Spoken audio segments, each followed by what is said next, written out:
왔다네 왔다네 우리가 또 왔다네. 2026년을 맞아서요. 알쓸북잡이 시즌3로 또 돌아왔습니다. 네, 안녕하세요. 저는 이화여대 통일교육선도사업단이 특별 프로젝트로 준비한 알쓸북잡의 시즌3 또 진행을 맡은 아나운서 이담입니다. 반갑습니다. 네, 제가 지난해에도 여기서 시즌2를 또 진행을 했었는데요. 이렇게 다시 이 조합을 못 본다. 정말 대단한 전문가분들과 또 진행을 했었는데 이번엔 한층 더 업그레이드가 돼서 돌아왔습니다. 정말 쉽게 모실 수 없는 6분의 패널들을 저희가 모셨는데요. 한 분 한 분 자기소개 먼저 부탁드리겠습니다.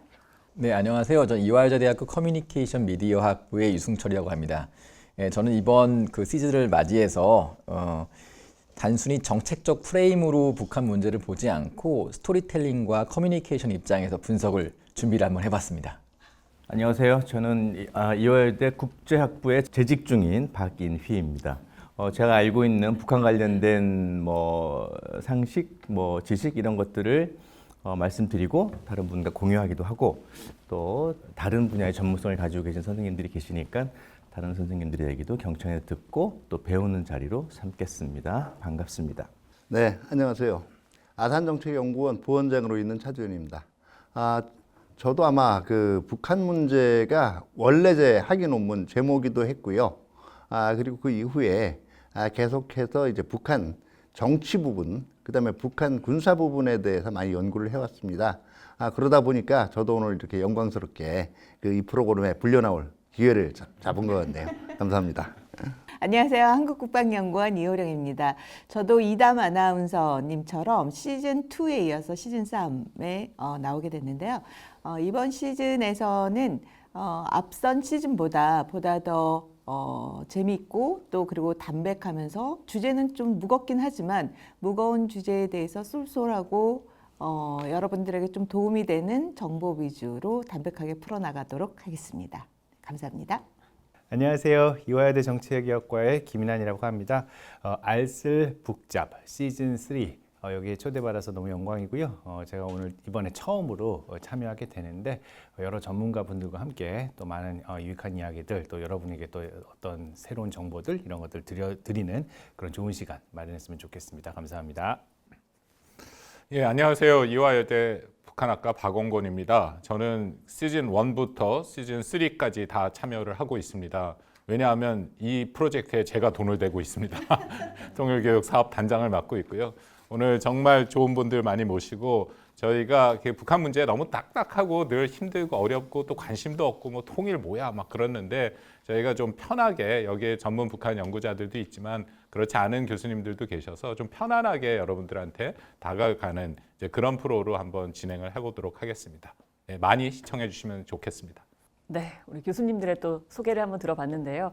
이제 3년째 알쓸북잡을 벌써 기획해서 내놓고 계신데 이렇게 하다 보니까 북한을 바라본 학생들의 시선이 조금은 뭔가 이렇게 달라졌다 이렇게 느끼시나요? 환경이 너무 안 좋아요. 북한도 우리랑 상대를 안 한다고 계속 얘기를 하고 있고 네네. 또 사실은 젊은 학생들 입장에서는 북한 통일 좀 고리타분하고 관심도 없고 북한 같은 경우에 쓰레기 풍선이나 보내는 그런 국가 이미지인데 내가 거길 구태여 알 필요가 있느냐.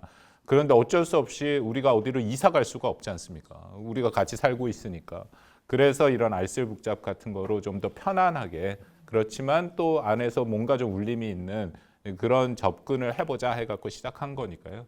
우리 여러 전문가 교수님들, 박사님들 잘 해주시리라 믿고 시작해 보겠습니다. 네, 그럼 본격적인 대담에 한번 들어가 보겠습니다. 2025년 한반도 정세에서 빼놓을 수 없는 이슈였죠. 북한의 공식 파병 인정이었습니다. 우크라이나 전에 북한이 파병을 했었는데 이거를 모르쇠하다가 갑자기 공식적으로 인정을 했습니다. 그리고 또 최근에 추가 파병된 북한군이 지뢰 제거 작업에 투입된 영상도 러시아 언론이 공개를 했어요. 이호령 박사님께 좀 여쭤볼게요. 지금까지 이제 파병된 규모 또 사상자 규모 어느 정도 되나요? 사상자 규모와 관련돼서는 그 통계 수치가 약간의 차이는 있어요. 보면 지난 2025년 4월에 국정원에서 발표한 자료를 보면 북한의 파병 규모가 한 15,000여 명 정도 될 것이다라고 이야기가 되어 있는데, 이제 유럽에서 이제 영국 정보기관이라든지 또 우크라이나 쪽에서 발표된 내용을 보면은 또 11,000명에서 16,000명까지의 이게 숫자가 조금 차이는 있어요. 이제 보면 이제 사상자, 그럼 그 파병된 규모에서 사상자 규모는 또 어떠냐?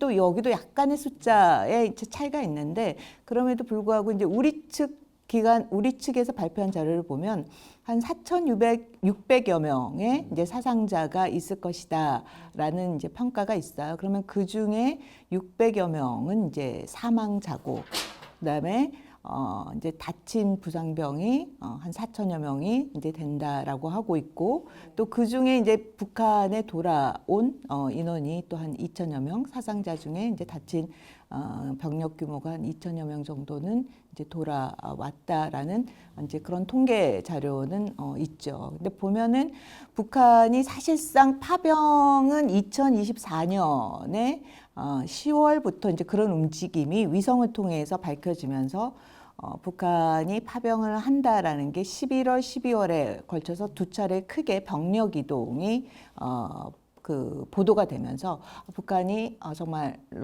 러시아랑 우크라이나 전쟁에 파병을 하는구나. 그래서 24년 말 기준 또 25년 초 정도가 이제 11,000여 명 정도 들어갔다라는 이야기가 나왔고, 그리고 나서 이제 2025년 4월 정도에 추가적으로 이제 다친 사람 들어가고 다시 또 그걸 대체하는 또 병력이 들어가면서 아마 그게 더해진 숫자가 이제 뭐 한 13,000, 4,000 이 정도 들어갔다가 보면 2025년에 쇼이구 그 서기관이 굉장히 북한을 방북을 두 차례 걸쳐서 해요. 3월에 하고 6월에 하게 되는데, 이제 특히 6월 같은 경우에는 방북을 해서 뭐라고 이야기하냐면 지뢰 제거와 재건 사업에 병력을 좀 달라. 그래서 한 6,000여 명 정도를 달라고 이야기를 한 거죠.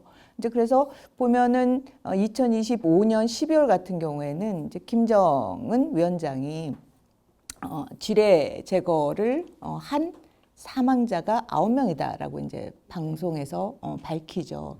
이제 이렇게 보면 이제 그 전에 모르쇠로 일관을 하다가 2025년 4월 28일 날 이제 파병을 했다 하고 러시아랑 북한이 동시에 발표를 하게 되고, 그리고 나서 쇼이구 서기관이 가서 추가 병력을 이제 요청을 한 뒤에 2025년 12월에 사상자가 굉장히 많음에도 불구하고 사망자 9명만 이렇게 발표를 했죠. 그러니까요. 우리나라 같은 경우에는 2024년 10월에 북한군이 파병했다라고 공식 인정했는데, 말씀하신 것처럼 북한은 계속 모르쇠를 하다가 2025년, 그러니까 지난해 4월 28일에 그렇게 갑자기 인정을 탁 해버렸습니다. 차두현 박사님, 혹시 여기에 좀 이유가 있을까요? 왜 그때였을까요? 북한 주민들한테 곧바로 알리기에는 두 가지가 꺼리는 게 있었을 거예요. 아마 첫 번째는 이게 논리적으로 안 맞는다는 거예요. 뭐 이미 지난번 시즌2에서 소개를 했을지는 모르겠지만 2023년 말에 그 북한이 이 남북한 관계는 더 이상 동족 관계가 아니라 교전 중인 두 국가 관계, 그래서 적대적 두 국가 관계로는 얘기를 했잖아요. 그러면 그 얘기는 무슨 얘기냐면 그 언제든지 우리가 북한을 호시탐탐 노리고 있는 존재라는 얘기예요. 그럼 누군가가 지금 노리고 있는데 거기 다른 지역에다가 누굴 지원하기 위해서 지금 병력을 보낸다. 이게 지금 앞뒤가 안 맞는다라는 거죠. 그러니까 위협은 높아지고 있는데 누군가를 위해서 그 정도로 여유가 있는 거냐 하는 의문이 날 수가 있을 거고요. 두 번째는 예상보다 피해가 크게 나왔다라는 것도 큰 고민이었을 거예요. 자, 뭐 실감나게 말씀드릴게요. 우리가 어떤 병력이 뭐 괴멸됐다, 전멸됐다 이런 얘기를 할 때 우리가 흔히 옛날에 뭐 살두대첩이나 이런 걸 보면 거의 다 없어지는 거를 괴멸됐다라고 얘기하잖아요.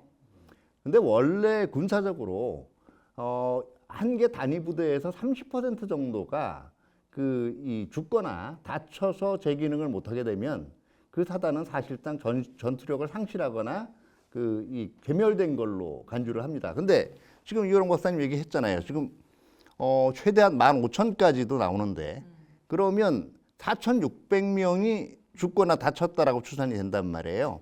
사실은 10,000명 중에서 3,000명만 다쳐도 그건 괴멸 수준인 거예요. 그럼 북한 입장에서 이게 지금 강성대국이고 이 불굴의 강군이라고 지금까지 얘기를 해왔는데 너무 수치가 이게 지금 북한이 보기에는 좀 대외적으로도 망신스러운 거고 대내적으로 얘기를 할 때도 인민들이 이게 갸우뚱하게 되겠죠. 자, 이 두 가지 고민이 있기 때문에 고민이 있는데 또 하나 이 고민에 더한 또 하나의 고민은 근데 언제까지나 숨길 수는 없다라는 게 문제입니다. 우리가 흔히 북한하면 정보를 고도로 통제하는 사회라고 얘기하는데 이거는 2000년대 이전까지 얘기고요. 2000년대 이후에 들어와서는 이제 일단 중국하고 국경 무역하죠. 그 다음에 지금 이 단파방송 옛날엔 단파방송 수준 가지고 외부 정보를 받지만 이제는 뭐 볼 수 있는 루트들이 너무 많아졌잖아요. 그리고 북한은 이제 인민망이라 그러죠. 우리로 치면 국가 내부 전산망이 있어요. 인민망하고 인민망이 아니라 이게 지금 그 광명망이라고 해가지고요. 예. 인민망은 중국 거죠. 예. 광명망이라고 하죠. 국가 내부 이제 전산망하고 인터넷망하고를 물리적으로 단절을 시켜놨어요. 그 얘기는 무슨 얘기냐면 일반인은 인터넷 접촉을 못합니다. 그런데 이제 북한도 북한판 그 애플폰이라는 스마트폰이 생겼잖아요. 그러니까 북중 접경 지역에 가면 이게 접속이 돼요. 모바일로. 그러니까 이제 정보가 새 나갈 수 있는 그리고 외부 정보가 들어올 수 있는 이게 틈새가 굉장히 많아진 거예요. 그러다 보니까 이게 외부 사상에 물들까 봐 김정은이 이제 가령 저는 그 김정은 위원장이라고 굳이 얘기 안 하겠습니다. 별로 그렇게 존칭까지를 붙여줘야 될 가치를 못 느끼는 사람이기 때문에 개인적으로 이 김정은이 2020년이죠. 반동 사상문화 배격법. 이게 한마디로 얘기하면 그 북한 같은 사회주의 체제를 제외한 외부의 자본주의적 문화나 이런 거 자체 받아들여 가지고 하면 엄벌에 처하겠다라는 거예요. 그다음에 2021년에 만든 게 청년 교양보장법. 그러니까 젊은 세대일수록 사상부장 제대로 하라는 얘기입니다. 그다음에 2014년에 나온 게 평양 문화와 보호법인데 이게 우리는 서울을 표준어라고 하잖아요. 북한은 이제 평양식 말투 이거를 문화어라고 얘기하고 그걸 표준어로 간주를 하거든요. 근데 뭐 얼핏 보면 이 평양 문화어 보호법은 나쁠 게 없잖아요. 근데 이게 북한 젊은이들이 이제 우리 북한 젊은이들도 이 K-팝이나 이런 데 노출이 된단 말이에요. 그러다 보니까 말투나 단어 같은 게 자꾸 우리 쪽 말투를 쓰니까 그거 못 쓰게 하겠다는 얘기거든요. 그러면 자, 이거 계속 감추고 있어봐야 파병 관련 정보는 언젠가는 퍼질 거라는 사실을 다 알고 있어요. 그러니까 고민을 했을 거예요. 야, 이거를 최대한 성공했다라고 뻥을 칠 수 있는 그리고 그때 희생당한 사상자들을 최대한 영웅화시킬 수 있는 이런 계기가 뭘까 그랬는데 전황이 쉽게 안 나지는 거예요. 그래서 처음에 4월 달에 먼저 이제 공개를 했죠. 그리고 북한이 아마 원래대로라면 조금 더 많은 희생자 수를 공식적으로 발표를 하려고 그러는 시기가 제가 예상했던 게 5월이에요. 5월이 러시아 전승절 기념일이었거든요. 그러면 이게 북러 간에 러시아 전승절이라는 게 북한 입장에서는 북한 정권의 창건과 밀접히 관련이 되어 있는 거예요. 그다음에 러시아 입장에서는 북러 관계의 근원에 협력의 근원을 생각하게 해주는 거예요. 전승절을 바탕으로 해서 북러 간의 끈끈한 협력이 지금 이제는 파병까지 이어졌다. 그리고 숭고한 희생이 이렇게 많았다라는 걸 근데 이 전승절 때도 쉽게 이때 우크라이나 전쟁이 러시아 우크라이나 전쟁이 끝났으면 좋은데 안 끝난 거예요. 이게 계속 미뤄지다 보니까 결국 9월 달에 일부 피해자에 대한 추모 행사를 진행을 한 건데 그만큼 북한 입장에서는 처음에 파병했던 것과 대비한 다시 말해서 가면 이게 단숨에 북한군 때문에 전선이 돌파되고 뭐 이런 효과를 기대했던 것 같은데 그게 쉽지 않았던 것 같고 또 하나 이렇게 제가 보기에는 파병이 늦어졌던 데는 우리가 흔히 얘기하는 정산이 제대로 안 됐을 가능성이 있어요. 무슨 얘기냐면 병력 보내는 대신 북한이 처음에는 러시아가 급하니까 약속해 준 게 꽤 많았을 거예요. 근데 이게 생각보다 잘 안 들어오는 겁니다. 그게 중간중간에 그런 정황이 보이거든요. 그게 만약에 들어왔으면 곧바로 발표를 했을 거예요. 근데 그것도 없었고 정산이 앞으로 얼마나 제대로 이루어질 수 있느냐. 그게 앞으로도 계속 러시아 우크라이나 전선에 북한이 병력을 넣을 거냐 안 넣을 거냐. 그리고 더 크게는 북러 간의 협력 관계가 지속될 거냐 안 될 거냐를 결정하는 중요한 요인 중에 하나가 될 겁니다. 네, 북한이 이제 파병 인정을 하면서 여러 가지 이제 파병에 대한 합리화를 하면서 내놓은 것들이 뭐 유엔 헌장이나 국제법, 북러 조약을 막 다 끌어다 붙였어요. 그런데 과연 정말 이게 부합하는 것인지 박인희 교수님, 이치에 맞는 겁니까? 아니면 궤변입니까? 이 프로그램을 젊은 대학생들 혹은 뭐 MZ 세대가 많이 본다고 가정을 하면은요. 가정을 하면 쉽게 납득하기는 어렵겠지만 북한은 스스로를 항상 순결하고 고귀한 국가 그리고 국가 정책 결정에 있어서 흠잡을 데가 없는 완결성의 나라 이런 얘기를 항상 이제 반복적으로 하고 있습니다. 더군다나 러시아의 파병은 엄청난 큰 사건이어서 북한은 이제 일종의 그 비정상성을 가지고 있는 국가라는 걸 어떻게든 논리적으로 설명하고 잘 포장을 해서 국제사회에 알리려는 노력을 항상 하고 있죠. 그런 차원에서 보면은 굉장히 이제 중요한 결정 사항이었는데 러시아 전투에 참여하는 것은 그것이 북한이 생각하기에 국제사회가 받아들이는 보편적 관점에서 설명이 되었으면 하는 바람이 매우 강했을 것으로 이제 믿어 의심치 않습니다. 그래서 유엔 헌장도 나오고 국제법도 나오고 뭐 거슬러 올라가면은 62년부터 굉장히 공고화된 북러 조약도 나오고 뭐 이렇게 되는 겁니다. 그래서 이제 참전에 대한 논리적 정당성을 자국민은 물론이고 북한 인민들은 물론이고 국제사회에 이렇게 노멀한 스테이트의 행위라는 것을 설명하는 그런 차원에서 그런 근거들을 많이 가지고 됐다라고 보시면 될 것 같고요. 하나만 덧붙이면 공교롭게도 23년 말 24년 초부터 북한이 앞서 말씀 주셨지만 남북 관계를 단절하고 두 개 국가, 개별 국가로서의 국가적 완결성을, 완전성을 높이는 노력을 많이 하는데 이게 또 러시아 파병에 맞물리는 경향이 있어서 국제적인 어떤 보편적 기준에 어긋나지 않는다라는 얘기를 하고 싶었을 겁니다. 하고 싶었겠지만 이건 사실 뭐 이치에 맞진 않는다. 뭐 이런 말씀이신 거죠. 가장 비정상성인 DNA를 갖고 있는 국가가 인권을 얘기하고 국제법을 얘기한다는 게 너무나 맞지 않죠, 앞뒤가. 네. 우리 입장에서 또 그 중에 가장 신경 쓰이는 것 중에 하나가 북러 이제 조약 4조입니다. 한쪽이 공격을 받으면 지체 없이 뭐 공격을 하겠다라는 거니까 이거는 유사시에 군사 원조를 하겠다라는 뜻으로 받아들여지고 우리나라가 당연히 뭐 먼저 공격할 일은 없겠지만요. 김인환 교수님, 이게 저희가 진짜 한반도에 무슨 일 생기면 러시아가 개입하는 거 아니야? 이런 생각이 드는 분들도 있을 것 같아요. 2024년 이제 여름이죠. 이게 북한이랑 러시아가 이게 조약을 맺었는데 사실 많은 분들이 이제 의문을 가졌던 게 그게 있어요. 첫 번째는 북한이 과연 러시아를 도울 수 있겠는가라는 그런 궁금증을 했는데 그게 일어났어요. 그 일이. 예, 깜짝 놀라게 벌써 제일 먼저 그 일이 일어났습니다. 오히려 생각을 해보면은 군사적으로 약한 나라를 군사적으로 강한 나라가 돕는 게 맞는 건데 그 반대 상황이 먼저 벌어졌어요. 근데 이제 저는 그 아나운서님 말씀하신 것처럼 뭐 저도 동의를 합니다. 우리가 먼저 북한을 공격할 이유는 없지요. 지금 어디 밖에 나가가지고 우리 젊은 사람들한테 북한이랑 전쟁하면 하겠니? 그럼 다들 왜요? 하면 제가요? 굳이요? 지금요? 이렇게 얘기를 할 거예요. 네네. 그렇잖아요. 국내에도 그런 분들이 있어요. 네. 그렇기 때문에 네. 네, 그런데 지금 우리가 이제 북한을 먼저 공격할 그 가능성은 배제를 하고요. 하지만은 그 북러 조약 4조 아까 말씀하셨던 한쪽이 공격을 받으면 지체 없이 군사적 원조를 한쪽이 한다, 다른 쪽이 해준다라는 얘기는 두 가지로 좀 우리가 좀 심각하게 봐야 되는 문제는 있습니다. 그러니까 첫 번째로는 북한이 이제 든든한 뒷배를 가지게 된 거잖아요.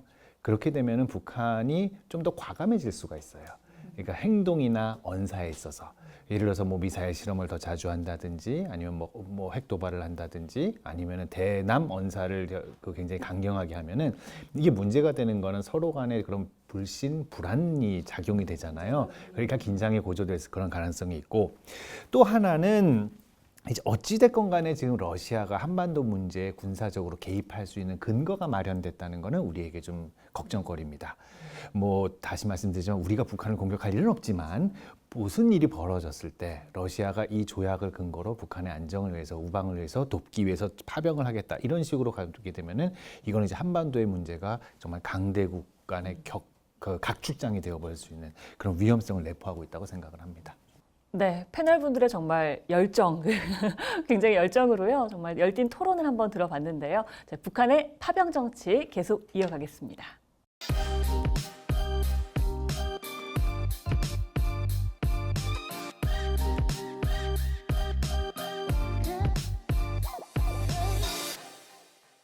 북한이 러시아의 혈맹이다, 형제다, 화려한 말을 갖다 붙이기는 하지만 사실상 거래를 하는 관계인 거잖아요. 실제로 국방연구원 분석 보니까 북한이 파병을 통해서 얻은 경제적인 이익이 무려 28조 7천억 원이라고 하더라고요. 근데 이게 굉장히 큰 돈이라서 딱 와닿지는 않는데 박원근 교수님께 좀 여쭤볼게요. 이게 북한 경제 규모로 봤을 때 어느 정도 의미가 있는 액수인지 또 이게 대체 어디로 어떻게 흘러들어가고 있는지도 궁금합니다. 그렇죠. 제가 국방연구원에서 오래 일을 해서 그 연구를 한 후배 박사를 잘 알고 있는데 이게 사실 추정치가 좀 왔다 갔다 합니다. 이게 제일 많이 지금 얘기한 보고서고요.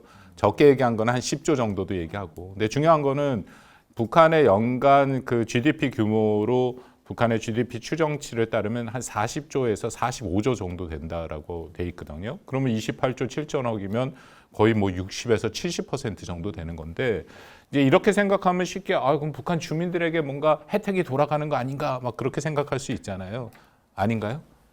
여기 있는 분들은 그렇게 생각을 하는데 아니잖아요. 아니죠, 글쎄, 그 당연히 아닌 거고. 왜냐하면 일단 이 돈이 현금으로 들어온 돈은 굉장히 제한되고, 달러로 들어왔을 수도 없고요. 왜냐하면 러시아도 달러가 없으니까 대부분 군사 기술이라든지 아니면 원유, 식량, 비료 그런 형태로 들어온 걸 다 합쳐서 그렇게 추산을 한 거라고 생각을 하고요. 그건 우리 카이다에서 오신 이호령 박사께서 제일 잘 아실 것 같긴 한데 그런 면에서 전체적으로 북한 주민들한테 혜택은 제한된다. 대신에 당연히 통치 자금으로 많이 사용됐을 것이고 그리고 더불어서 군사력 유지하고 요즘 최근에 특히 북한의 김정은 위원장께서 저는 그렇게 표현하겠습니다. 위원장께서 계속해서 이 재래식 무기를 이렇게 만들고 있는데 그 돈 엄청 들거든요. 이제 그런데 돈이 좀 들어갔을 가능성이 있지 않을까 그렇게 생각합니다. 네, 고생을 한 건 주민들인데 그렇죠? 좀 안타깝습니다.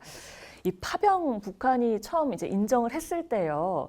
여기에 계신 분들이 이제 인터뷰를 하거나 얘기를 하신 것들을 제가 좀 파묘를 해봤는데요. 그런 얘기를 하시더라고요. 지금부터 영웅화 작업 좀 들어갈 거다. 그리고 주민들에게 이제 파병의 정당성을 계속해서 이제 인식을 시킬 것이다. 또 사상자들에게 어느 정도 경제적 보상이 들어갈 것이다라고 하셨는데 지금 진짜 그냥 그대로 흘러가고 있거든요. 정말 얘기하신 그대로예요. 어떻게 이게 좀 이렇게 이쪽을 계속 전문적으로 하시다 보면 이게 딱 느낌이 오시는 건가요?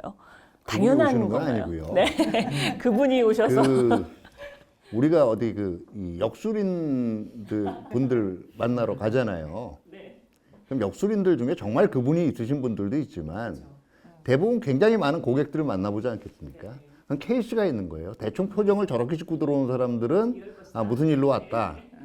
그리고 이 갑자기 아주머니가 앞뒤가 안 맞는 옷을 입고 왔으면 저게 아주머니가 이 행세가 저러니까 남편이 틀림없이 밖에서 딴짓을 하겠구나 이런 척하면 척이 이제 되시는 거죠. 북한 연구도 일종의 이게 경험적인 실증의 축적이에요. 사회과학 조금 어렵게 얘기하면 사회과학도 케이스가 축적되게 돼야 분석력이 생깁니다. 이게 아니고 오히려 이제 그분에만 의존을 하게 되면 정말 이제 그때부터는 이 예측이 너를 띄는 상황이 벌어지는 거예요. 그러니까 지금까지의 경험을 바탕으로 그동안 본 걸 바탕으로 얘기를 하셨을 뿐이다. 이런 얘기신 것 같아요. 다른 분들께서도 또 혹시 네, 간단하게 두 가지 정도라고 보는데요. 저는 아이러니컬하게도 북한이라는 사회의 리더십의 특수성, 불가 예측성 이런 것들이 오히려 예측 가능성을 높이는 측면이 있다고 봅니다. 저는 그리고 분명히 있고 또 하나는 또 간단하게 짚으면은 이제 김정은 1인 지배 구조잖아요. 그러니까 이제 아버지도 그렇고 할아버지도 그렇고 1인 리더십이 강력하게 통치를 하는 그런 의사 결정 구조가 또 이제 다른 변수들 많이 제거함으로 인해서 전문가분들에게 예측 가능성을 높이는 측면이 또 있는 것 같고 저는 그2 가지 정도 생각해봤습니다. 네, 뭐 전문가분들이 보시기에 이거는 뻔한 일이었다라고 해석이 되는 왜냐하면 것 사실상 다른 옵션이 없는 거예요. 왜 이 영웅화를 만들어 줄 수밖에 없느냐 하면 실질적으로 그 많은 사상자에게 엄청나게 뭐 경제적인 보상을 해줄 수 있겠느냐를 또 던져본다면 그렇지 않을 거라는 거죠. 그리고 앞으로 향후 또 계속해서 재건이니 뭐니 이런 데서 들어가는 그 사람들이 가서 실질적으로 받는 돈을 정말 그 사람들이 우리가 월남전에 참전을 했을 때 많은 부분이 국가적으로도 발전을 했고 월남전에 참전하신 분들이 또 경제적으로 갖고 와서 어떻게 보면 개인적으로 경제적인 부를 어떻게 보면 증대시키는 그런 효과가 있었는데 지금 북한 같은 경우는 전혀 그렇지 않다라는 거죠. 그러니까 가서 사상자가 발생하고 그들이 어떻게 보면 그런 죽음에 대한 보상도 제대로 받지 못하고 가서 실질적으로 살아서 돌아온다 할지라도 그들이 받는 돈은 결국에는 김정은의 통치자금으로 들어갈 테고 그럼 줄 수 있는 어떻게 보면 무형적인 측면 그리고 북한 주민들 전체에게 사상전을 강화시키는데 가장 돈이 들지 않으면서도 최대 효과를 낼 수 있는 것이 바로 영웅칭호인 거죠. 그 영웅화에 정말 공을 들이고 있는 게요. 북한 지금 조선중앙TV에서도 보면 계속해서 파병한 군인들의 그런 영상을 계속 틀어주고 있습니다. 그 기록물들이 계속 방영이 되고 있는데 북한이 펼치고 있는 영웅화 작업 그리고 또 이제 선전 이미지 작업 가운데 특히 좀 눈에 띄는 포인트가 있을까요, 유승철 교수님? 물론 아까 예측 가능성도 말씀 주셨고 딱 뻔하다는 말씀 주셨는데 그래도 매년 발전하고 있다고 저는 평가하고 싶습니다. 영웅화 작업이 좀 노골적이고 정교화되고 있는데 일단 제가 3가지 포인트로 한번 좀 고민을 해봤어요. 이 첫 번째 스타일은 이 노동을 전투로 성스러운 전투로 격상시키는 방법인데요. 이게 프로파간다에서 가장 많이 쓰이는 스타일입니다. 이걸 노동 전투 전환이라고 하더라고요. 그래서 이제 보면은 우리 그 참전했던 분들이 뭐 대단한 뭐 영웅적인 서사를 가지고 있는 게 아니라 뭐 지뢰를 제거하거나 이런 사회 어떻게 보면 죽을 수 있는 것들이 예측되어 있는 것들을 한 거잖아요. 아, 이런 것들을 영웅화한 프로그램들을 잘 구성을 했다라는 저는 인상을 받았고요. 그게 앞서서 박인희 교수님도 말씀하셨지만은 어차피 이게 큰 데미지가 올 것을 예상을 하고 있기 때문에 영웅화를 미리 준비했다고 볼 수 있을 것 같아요. 이 두 번째는 저는 이렇게 생각하고 싶은데요. 이 선전의 공업화, 프로파간다를 일종의 공장에서 기계 만드는 것처럼 모듈화했다는 생각이 들었습니다. 사실 러시아도 이게 대조국 전쟁이라고 이런 프로그램들을 사실 2차 대전 이후에 운영을 했었는데요. 뭐 훈장을 주거나 상호를 주거나 명예를 뭐 주거나 영웅화하거나 이런 것들을 시스템을 좀 체계적으로 만들어 놨다는 생각이 들어요. 과거보다는. 그래서 이게 사망자가 생겼을 때 바로 대응할 수 있는 조금 더 정교화되었다 이런 시스템이 있다고 볼 수 있을 것 같고요. 이 마지막은 제가 좀 재밌게 본 부분은 이 감정 스위칭이 좀 좋았다는 생각이 들었습니다. 뭐 보면은 이제 막 그 김정은 위원장님께서 뭐 보면은 막 활짝 웃기도 하고 또 갑자기 뭐 화를 막 내기도 하고 또 막 울기도 하고 이러면서 이 스위칭하는 게 전에보다는 조금 더 어색하지 않은 것 같아요. 그래서 특히 뭐 이렇게 큰 사건인데도 불구하고 감정 스위칭이 좀 깔끔했다. 예, 뭐 진정성이 있다고 보이진 않지만 그래도 사건 사고 없이 프로파간다가 잘 만들어졌다라고 평가할 수 있을 것 같습니다. 지금 얘기하신 것처럼 진짜 이렇게 큰 데미지를 입을 걸 예상을 당연히 했겠죠. 그래서인지 북한 장병들은 파병되는 순간까지도 본인들이 어디에 가서 무슨 일을 하는지를 몰랐는데 북한에서는 뭐 예상이라도 한 듯이 이 정복 입은 군인들 사진 미리 찍어놨다가 추모의 벽에 쫙 걸기도 했고요. 굉장히 이런 장면들이 인상 깊었는데 게다가 그 김정은 위원장이 파병 이제 지휘관들 만날 때 얘기하신 것처럼 시야를 보면서 활짝 웃다가 또 갑자기 눈물을 흘리면서 유가족 앞에서는 막 슬픔을 드러내기도 했습니다. 이런 모습들이 의미하는 바가 있을까요? 그 유승철 교수님 방금 말씀하신 것처럼 이 감정의 스위치를 온오프를 굉장히 신경 써서 했다라고 보이거든요.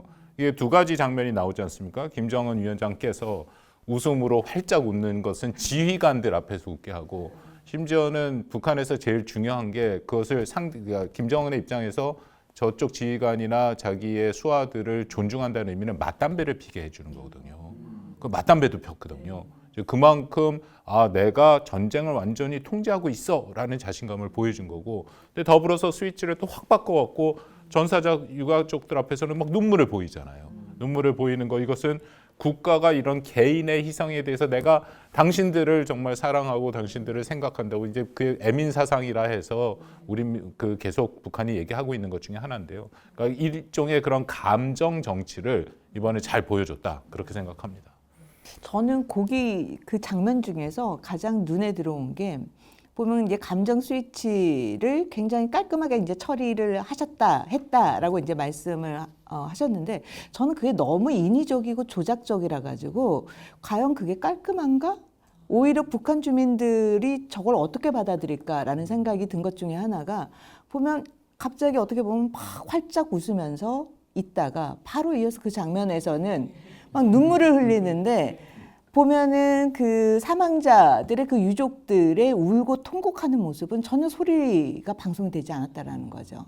그러니까 오히려 김정은에게만 모든 게 스포트라이트가 되고, 그들의 슬픔이 솔직히 이게 감정이입이 되려면 그 유족자들의 그런 슬픔이라든지 뭐 이렇게 뭐 소리를 뭐 지른다라든지 뭐 이런 것들이, 우는 모습들이 실질적으로 같이 공감이 돼야 되는데, 그 부분이 소리가 전혀 없이 그냥 화면으로만 처리되고 김정은의 모습만 이렇게 보여줬다라는 거는 저는 좀 세련되지 못했다. 근데 이제 북한 특성상 그 국민들이 막 울고 이런 거를 막 이렇게 보이면 또 이게 또 어떤 파급이, 내부적으로 또 어떤 파급이 올까라는 생각을 또 했었을 거 아니에요. 그러니까 결국은 모든 것은 그냥 지도자 중심으로 그냥 보여지는, 어차피 그냥 지도자 중심의 선전물들이니까 그냥 그렇게 해서 짜여진 각본이 아닐까라는 그런 생각을 하고요. 그래서 결론은 저는 뭐 그 내용들을 보면은 이게 과연 그 사회에 어떤 영향을 미치게 될지는 좀 정말 두고 봐야 된다는 생각을 하는 게, 이건 뭐 바로 이렇게 이어지는 얘기, 뭐 직접적으로 관련된 얘기는 아니지만은, 예전에 한번 뭐 우리나라에서 이제 뭐 남북 관계가 좀 긴장이 고조되고 하니까 뭐 우리나라 사람들이 그 물건 사재기를 한다 뭐 이런 식으로 북한이 찍어서 북한에 보낸 적이 있어요. 이거를 자료 화면 삼아서 했는데, 우리나라 화면을 받아가지고 했는데, 북한 국민들이 보기에는 아니 남한에 저렇게 물건이 많았어? 뭐 이제 이런 오히려 예. 저렇게 풍부하단 말이야. 막 이런 영향들이 막 나타나는 그쵸. 그런 것도 있을 수 있거든요. 그러니까 어떻게 사회적으로 지금 이런 식으로 연출을 해왔었는데, 과연 이게 어떤 효과를 나타낼지는 좀 더 아마 시간을 보면서 지켜보는 게 저 관전 포인트가 되지 않을까 싶네요. 의도하는 바가 과연 그대로 통했을지, 그것도 진짜 지켜봐야 될 것 같은데요. 특히 저는 굉장히 경악스럽고 분노했던 지점이 정말 아이들이 파병이 되었고, 그 19살, 18살 뭐 이런 아이들이 수류탄 자폭을 하는 거에 대해서 영웅화했다는 점입니다. 굉장히 이해가 안 될 정도였거든요. 이런 부분은 특히 그 병사들, 포로로 잡힌 병사들 사진을 보니까 아이들이더라고요. 정말 앳된 모습이었단 말이에요. 그래서 과연 이 평양 주민들은 어떻게 생각을 하고 있을까, 이거에 대해서 궁금했는데, 최근에 이 탈북민 중에 한 분이 평양에 있는 가족과 통화를 하고 한 얘기를 들어보니까요, 러시아 파병을 이해한다, 심지어 잘했다, 뭐 이런 의견들도 많다라고 하더라고요. 이럴 수가 있습니까? 영웅화 작업 먹힌 거예요? 결국은 직접적으로 그 희생자 유족에 포함이 되지 않은 사람들이 이걸 판단하는 가장 큰 기준은, 사람 사는 데는 그렇게 다르지 않을 거예요. 이게 내 생활에 얼마나 많은 도움이 됐나 하는 걸 겁니다. 파병 이후에 제가 아까 얘기했지만, 그렇게 대규모의 200억 달러에 달하는 대규모 파병은 아니었겠지만, 상당 부분 아마 단기적으로 북한 경제에 숨통을 틔워주는 만큼의 지원이 들어갔을 거라는 건 충분히 추정이 가능하고요. 특히 북한같이 계층에 따라서 사는 곳 자체가 달라지는 이런 사회에서는 아무래도 도시 위주로 배급이라든가 아니면은 이런 그 보상이라는 게 더 주어지겠죠. 그럼 당장 내 삶이 조금 더 윤택해지는 거예요. 갑자기 확 잘 살게. 그러면 그 정책에 대한 평가가 좋아질 수밖에 없는 거고. 그리고 그러고 보니까 그냥 대외적으로 김정은이 다니면서 얘기한, 우리도 이제는 동방의 핵대국의 강성, 이 얘기가 시진핑하고 푸틴하고 같이 천안문 광장에 쓰고 이런 걸 보니까 거짓말이 아닌 것 같단 말이에요. 그럼 현실적으로 자기의 생활에 불편이 없고 오히려 조금 나아지고, 예, 그 북한식으로 지금 북한식 그 국격도 고양이 되는 거고, 그럼 긍정적인 평가가 나올 수가 있는 거죠, 단기적으로. 파병의 내용 자체를 또 굉장히 선별적으로 북한이 만들어서 얘기를 하니까 뭐 타국의 전쟁에 끌려간 거잖아요. 근데 그런 것들에 대해서는 전혀 얘기하지 않고 계속해서 북한이 얘기하는 게 조국의 위상을 높인 국제적 임무를 수행했다. 형제 국가를 돕는 영웅적 파견이다. 뭐 그런 식으로만 계속 얘기를 하다 보니까 또 중요한 게 사망자 규모나 전투의 실상 같은 거는 거의 알려지질 않았고 그냥 영웅 아까 계속 말한 영웅화, 영웅 서사만 얘기를 하니까 북한 주민들이 이것을 비판할 만한 정보를 충분히 갖고 있지 못하다. 그런 것도 하나의 영향 요인으로 기능했다고 생각합니다. 관련해서 저도 하나 생각하고 싶은 게 사실 이런 사건에 대해서 불만을 가진 사람들이 상당히 있지 않을까라는 추정을 할 수 있는데 일종의 침묵의 나선이라고 하잖아요. 이런 효과가 일어난 것 같아요. 왜냐하면 불만이 있지만 내가 소수자이기 때문에 대화를 할 수 없고 공개할 수 없겠다. 이런 거를 의도적으로 좀 만든 것 같다는 생각이 들고요. 한국이야 뭐 이게 핸드폰이 이렇게 돼 있고 인터넷망으로 모든 게 접속이 가능하지만은 이렇게 실험적인 환경에서는 정보가 없으면 내가 소수자라고 느끼기 되게 쉽거든요. 그래서 아마 소리를 내지 않았을까, 소리를 내지 않은 게 아닐까 하고 추정해 봅니다. 그런데 이제 저는 이제 그 파병된 군인들에 대해서 되게 흥미롭게 봤던 게 이제 북한 군인들이 이제 전장에서 죽고 나서 사살자들에 대해서 이제 물건들을 수거를 하잖아요. 우크라이나 측에서. 그렇게 하니까 뭐 전장 수첩도 나오고 그래서 일기장 같은 것도 나오고 모두 나오고 사진도 나오고 막 이러는데 그중에 이제 자기가 수첩에 썼던 어떤 여러 가지를 이제 보도가 된 걸 제가 기억을 하는데 거기 보면은 참 어떻게 보면 김정은에 대한 충성도가 굉장히 높은 얘기들이 많이 나온다는 거죠. 그리고 그러다 보니까 이제 뭐 우크라이나나 아니면 우크라이나를 돕는 뭐 미국 쪽이나 서방 측에서 봤을 때는 북한군이 처음에는 드론이나 이런 현대전에서 우왕좌왕하면서 초반에 많은 사상자를 냈었는데 그거에 더해 이래서 얘네들이 약하다라고 처음엔 생각을 했지만은 시간이 갈수록 거기에 빨리 적응했고 의외로 이 젊은 친구들이 여전히 사상적으로도 굉장히 김정은에 대한 충성도가 높더라. 물론 이게 나가기 전에 강제로 썼는지는 모르겠습니다만은 그랬습니다. 어쨌든 간에 그런 것들이 발견되면서 의외로 김정은에 대한 그런 어떤 지지, 충성 이런 것들이 높지 않나라는 그런 좀 어떤 간접적인 증거들이 나오는 것도 우리가 좀 생각하고 있어야 그게 될 것 같아요. 북한 체제의 특징 중에 하나라고 생각하는데 자기 검열이죠. 왜냐하면은 어쨌든 통제된 사회에서 비판을 하지 못하는데 내가 생각을 하다 보면 저거는 안 됐어, 저거는 안 되는 일이야, 저건 나쁜 일이야 그렇게 생각을 하면 본인이 좀 더 힘들어지고 괴로워지니까 차라리 그럼 이쪽에서 얘기하는 게 맞아라고 심리적으로 의도하지 않더라도 그렇게 갈 수 있다라는 거거든요. 그렇게 되면 스스로가 자기 검열을 하고 또 집단적으로 자기 합리화가 되는 그런 모습들도 있는데 참 안타까운 얘기를 하는 거죠. 네, 저는 또 그리고 이 파병 영상이나 기록물들을 북한이 과연 정말 북한 주민들 내부용으로만 만들었을까 싶은 생각이 들더라고요. 러시아나 국제사회에도 분명히 던지는 메시지가 좀 있지 않을까라는 생각이 들던데요. 어떻게 보십니까? 보면 그 북한이 우크라이나 전쟁에 이렇게 참전하게 된 그 시점이 굉장히 중요해요. 보면 북한의 경제가 가장 바닥을 쳤던 게 2020, 2021년이었는데 공교롭게도 2022년에 러시아가 우크라이나를 침략을 하고 그때부터 어떻게 보면 북한이 지금의 모든 상황을 극복할 수 있는 경제, 군사, 외교 이 모든 거를 극복할 수 있는 최대의 활용할 수 있는 걸 지금 우크라이나 전쟁을 활용을 했다라는 거죠. 그럼 보면은 그 이후부터 나온 북한이 2023년부터 나온 그 대외 메시지라든지 이런 걸 보면은 반미 연대를 하는 주요 선봉 국가로서 북한이 앞장서고 있다라는 메시지를 굉장히 먼저 보냈거든요. 그러면 러시아가 우크라이나 전쟁을 하는 거에 대해서 처음으로 유엔에서 시리아와 함께 지지하는 성명도 제일 먼저 하고 그다음에 파병도 지금 하고 있고 이런 것들로 봤을 때는 북한이 지금의 현 국제 질서, 미국 중심의 국제 질서를 반대하는 그리고 수정을 하는 그 수정을 하려고 하는 주요 국가인 러시아와 중국의 북한도 대등하게 거기에 중국과 러시아의 대등한 그런 국가적인 위치로 스스로 올라갔다라고 평가를 하면서 이 우크라이나 전쟁을 굉장히 전략적으로 활용하고 있다. 그러면서 전략적인 공간을 넓혀가고 있다라고 볼 수가 있겠죠. 북한과 같은 이제 그 권위주의나 전체주의 체제를 취하는 국가들이나 이런 쪽에선 공감대를 얻을 수가 있는데요. 문제는 이것 때문에 과거에는 사실은 북한이 2000년대 들어와서 유럽, EU 국가들하고도 굉장히 그 외교 관계를 개선하려고 노력을 많이 했거든요. 근데 유럽 쪽에서의 북한의 인상은 이 아마 영상이나 이런 걸 기점으로 굉장히 악화되기 시작을 했다라는 거예요.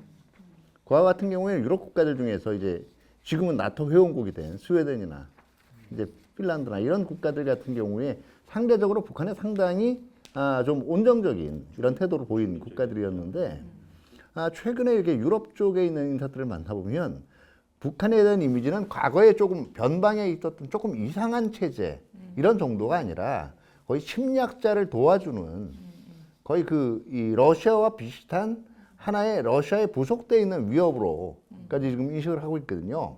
이게 장기적으로 북한한테 굉장히 악영향을 미칠 거예요, 제가 보기에는. 저도 뭐 최근에 유럽을 좀 다녀왔는데 우리 차두현 본부장께서 얘기하신 것처럼 그 유럽에 있는 국가들이 사실 북한에 굉장히 수용적이에요.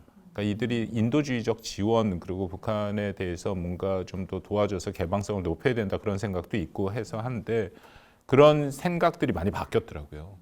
그러니까 자신들에게 러시아 우크라이나 전쟁, 러시아가 우크라이나를 침략한 것은 본인들에게는 실존적 위협이고 정말 심각한 그런 안보적인 도전이 되는데 바로 그거를 도와준 게 북한이니까 북한도 똑같이 러시아와 같이 그들에게 위협이 돼버린 거예요. 그럼 저는 이거는 북한의 굉장히 큰 패착 중에 하나다.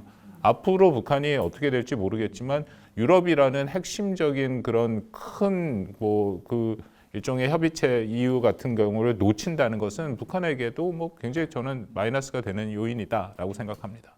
저는 이제 뭐 외교적으로도 그런 큰 손실이 있는 것은 분명하다 동의하고요. 북한 내부적으로도 큰 손해가 있다라고 지금 두 가지 점은 말씀을 드릴 것 같아요. 뭐 세 가지일 수 있는데 첫 번째는 일단 그 11,000명 아니면 15,000명 뭐 갔다고 하는데 사실은 굉장히 정예 요원들이 간 거라고 평가를 받는단 말이에요. 한마디로 잘 싸워야 되는 사람들이니까. 그렇다면 거기서 벌써 뭐 4,600명이 사상자를 냈다. 그러면은 소위 말하는 정예 요원들의 어떤 큰 손실이고요. 우리나라 특전사가 갔는데 거기서 지금 한 절반이 사상을 입었다는 그런 생각을 해보면은 굉장히 타격이 크다는 걸 우리가 생각할 수 있죠. 두 번째로는 북한이 이제 이걸로 돈을 버는 것 같긴 해요. 무기를 갖다 팔고 그다음에 포탄을 제공을 하고 이런 식으로 해서 돈은 벌었는데 문제는 그러면 자기의 무기고가 비어가기 시작한다는 거죠. 한마디로 재래식 전력에 지금 이제 빵꾸가 나는, 구멍이 나는 이제 그런 상황이 되는 것이죠. 그 다음에 또 하나 이제 저는 이제 관심을 갖고 봐야 될 거는 뭐냐면은, 이제 어쨌든 간에 북한 군인들이 거기 가서 있으면서 외부 정보에 많이 접촉이 돼서 이제 돌아왔다라는 것도 우리가 또 생각을 해봐야 될 것 같습니다. 밥을 충분히 주더라.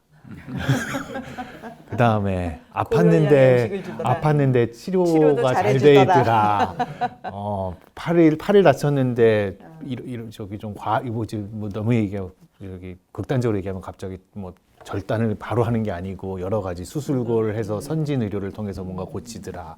간호원들도 되게 잘해주더라. 뭐 이타 등등 이런 것들을 통해서 지금 물론 이제 사상적으로 충성도가 높은 사람들이겠지만은 분명히 북한이 자기가 살아왔던 그리고 교육받았고 주입받아왔던 세상과 바깥 세상의 그 차이 이거를 굉장히 경험을 하고 올 거기 때문에 이거 굉장히 큰 파장을 가지고 올 거라고 생각을 합니다.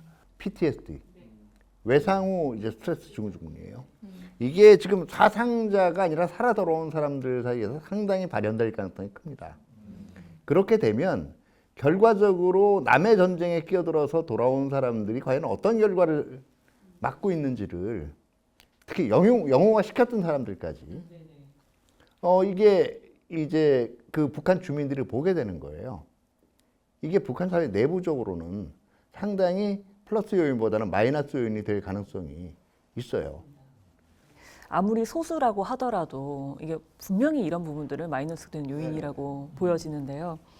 이제 뭐 우크라이나 전쟁 종전 협상 뭐 계속해서 하고는 있잖아요. 그래서 진짜 실제 어떻게 될지는 잘 모르지만 상황이 이렇게 지속되거나 종전이 됐을 경우, 그러니까 북한과 러시아 지금은 굉장히 끈끈해 보입니다. 근데 과연 이 둘의 이 우호적인 관계, 협력이 언제까지 어디까지 확장이 될지 이런 건 또 어떻게 전망을 하시나요? 그러면 단기적으로는 서로 불만이 있다라고 하더라도 계속 러시아 입장에서는 협력의 동맹이 존재하는 거고요.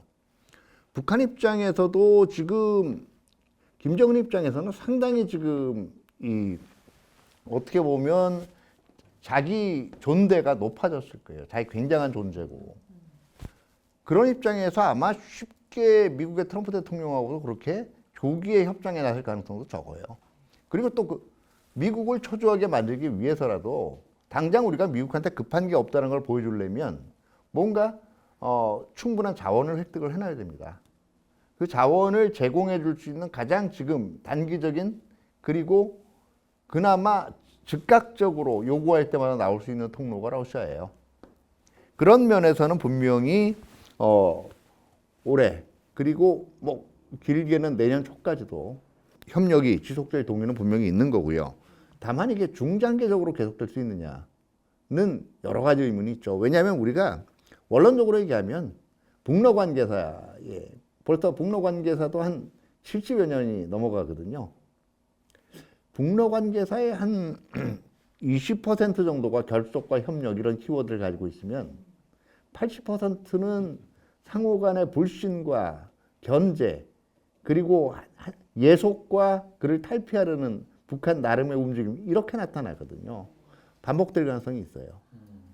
단기적으로는 저도 좀 유지될 것 같아요. 근데 이제 하나 생각해 봐야 될 게 어떤 형태로든지 간에 우크라이나 전쟁이 종전을 맞이하게 된다면 어쨌든 러시아는 뭐 2등 국가라는 표현은 좀 그렇습니다만은 기존의 과거에 누리던 강대국의 지위는 누리기 어려울 가능성이 매우 높습니다. 뭐 비용도 많이 이제 경제적으로도 많이 힘들어질 거고요. 그렇더라면은 전쟁 이후에 북한이 그리고 전쟁이 끝나고 나면 러시아 지금은 전쟁 중이니까 여러 가지 국제적 약속을 파기하고 있지만 어쨌든 러시아는 유엔 안보리 P5로 알려져 있는 상임이사국입니다. 전쟁이 끝나고 문제가 해결이 되면은 뭐 이런저런 국가들 간의 약속을 파기하기가 쉽지는 않을 겁니다. 그렇다면은 북한에게 줄 수 있는 북한이 가져갈 수 있는 이득이 뭐가 있을까? 좀 고민해 볼 부분이 있어요. 전쟁 때하고 다를 거예요. 그래서 이게 이제 어느 정도 유지 가능하겠는가? 동력의 모멘텀이 유지되겠는가 그런 부분이 하나가 있고요. 그다음 또 하나는 어쨌든 국제사회에서 엄청나게 고립된 두 행위자, 고립된 두 지도자의 만남이어서 이게 이제 위기 시에는 좀 먹힐 수 있지만 이게 위기가 잦아들고 정리가 된 다음에 그런 고립된 행위자들까지끼리 연대가 어떤 이익을 만들어낼까 이런 부분에 있어서 북한도 심각한 고민을 하게 되겠죠. 네. 지금 굉장히 종전까지의 과정이 굉장히 험난하잖아요. 그 보면은 쿠르스크 지역뿐만 아니라 돈바스 지역의 상당 부분 지금 러시아가 90%를 장악을 하고 있는데 이 종전 과정에서 러시아가 침략한 그 땅을 정말 러시아 영토로 편입이 된다라고 했을 때 그 후가의 의미가 북한한테 주는 시사점은 뭔가. 그러니까 우리가 전후에 되면 러북 간의 관계에 있어서 지금 이전에 북한이 중국과 러시아에 이쪽으로 왔다 갔다 했던 그 시절에서의 러북 관계의 변화 부분을 평가하는 점이 많은데 저는 그걸 떠나서 이 전쟁에 북한이 참전을 해서 그 이후에 종전 과정이 진행되는 과정을 보면서 북한이 어떤 레슨을 받고 그것을 한반도 문제에서 적대적 두 개 국가를 이야기한 이후에 어떻게 보면 침략 가능성 부분과 관련돼서 침략 이후 내가 보니까 러시아처럼 침략하고 거기를 내가 점령하면 내 땅으로도 요구할 수 있겠구나. 라는 그 부분이 어떻게 보면 우리가 더 주목해야 될 점이 아닌가라는 생각이 들어요. 그래서 저는 이제 9차 당대회 이후에 이제 당규약 부분 개정 부분에서 이 부분이 어떻게 당겨질 것인가가 우리가 또 주목해서 봐야 될 점이 아닌가라는 생각이 듭니다. 네, 앞으로도 정말 지켜봐야 될 부분이 많은 것 같습니다. 뭐 첫 번째로 북한의 파병 첫 인정, 뭐 파병 정치에 대해서 좀 짚어봤는데요. 오늘 뭐 얘기하는 내내 약간의 촌철살인의 멘트를 해주신 유승철 교수님께 오늘 이렇게 방금 얘기한 이 주제에 대해서 딱 한 문장으로 멋있게 정리해 주신다면 좀 부탁드려도 될까요? 이게 좀 어려운 과제를 주셔가지고 저도 고민을 좀 해봤는데요. 여러분 아마 시청자 여러분도 그렇고 요즘 삼성페이 이런 거 쓰잖아요. 그리고 카카오페이도 쓰고 요즘 또 애플페이도 나왔다고 하더라고요. 요거를 좀 영감을 받아서 북한 피해 전쟁 비즈니스 훈장으로 결제하다. 예, 이렇게 한번 잡아서 훈장페이. 예, 사실 북한이라는 게 이 여러 가지 러시아의 그 풍부한 자원도 없고 혜택이 어느 정도인지 모르겠지만 사실 얻은 것 같아요. 근데 이것의 결제 수단은 인민의 피로 결제했다. 라고 해서 조금 자극적으로 카피를 잡아왔습니다. 역시 정말 광고 카피 느낌으로 감사합니다. 굉장히 예. 자극적입니다. 네, 지금까지 북한의 첫 파병 인정, 파병 정치에 대해서 짚어봤고요. 다음 이야기로 넘어가 보겠습니다.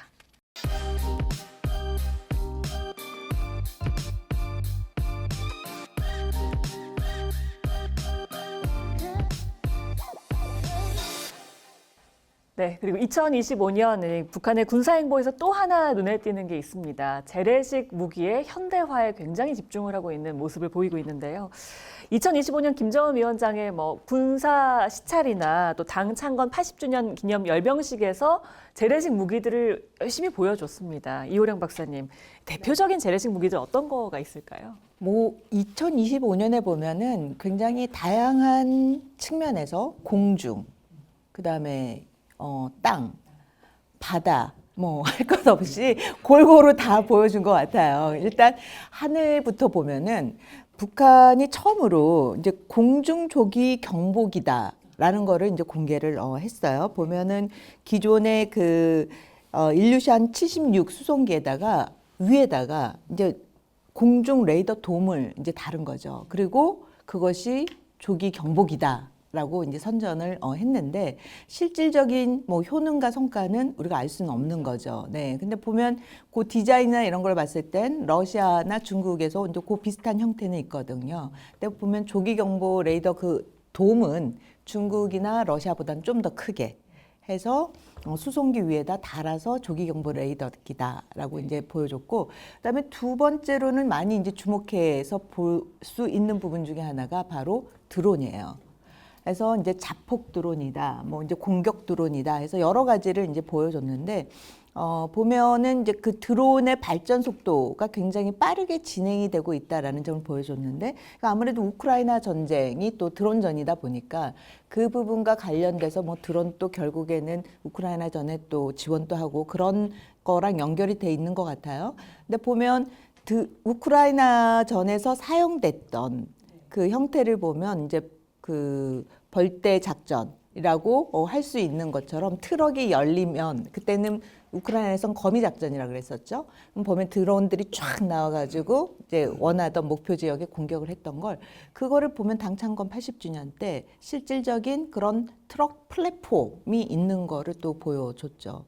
또 그리고 보면 해상으로 가면 이제 구축함 5,000톤 우리도 이제 갖고 있는다. 매년 이제 계속 만들어내라 해서 2025년에 이제 2개를 구축한 거를 이제 보여줬죠. 그래서 이제 해군력 강화와 관련돼서도 재래식 전력 부분을 이제 보여주겠다라는 거고. 근데 이제 육군으로 이제 넘어가면 보면 이제 북한이 천마 20이라는 이제 신형 전차를 이제 보여주고 있어요. 이제 이 신형 전차와 관련돼서는 이전 대비 공격에 대한 방어 능력이 보다 더 높아졌고, 그다음에 통신하는 데 있어서의 역량이 높아진 이전 거보다 더 성능이 향상됐다라는 이제 전차와 관련된 신형을 이제 보여줬고, 그다음에 자주포와 관련돼서도 이제 155mm 자주포가 이제 표준화 시켰다.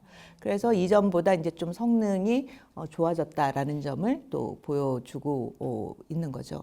그다음에 다연장 로켓포와 관련돼서도 이전 대비 이제 22발이 이제 동시에 나가는 이제 다연장 로켓포의 역량도 증대됐다. 그래서 그런 것들이 이제 쭉 있는 거죠. 그래서 보면 재래식 전력 현대화도 북한이 한 축으로는 핵미사일 능력 고도화와 동시에 재래식 전력 부분의 현대화 부분도 굉장히 빠르게 속도를 내고 있다는 점을 알 수가 있습니다. 유승철 교수님도 혹시 좀 인상 깊게 본 그런 신형 재래식 무기가 있으실까요? 네. 저도 좀 고민을 해봤는데요. 우리 최연호, 강건호, 그리고 핵추진 잠수함 이 3가지를 좀 재미있게 봤습니다. 이거를 저는 약간 제가 영화를 좋아해서 영화에 빗대서 한번 고민을 해봤는데요. 이 최연호는 블록버스터라고 표현을 하고 싶습니다. 왜냐하면 이제 그 해군력의 상징을 보여주기 위해서 정말 이제 보여줄 수 있는 건 다 보여준 것 같거든요. 막 그 웅장함이라든지 규모감 이런 것들을.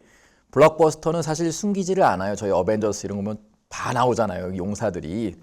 그런 형식의 연출을 보인 것 같고요.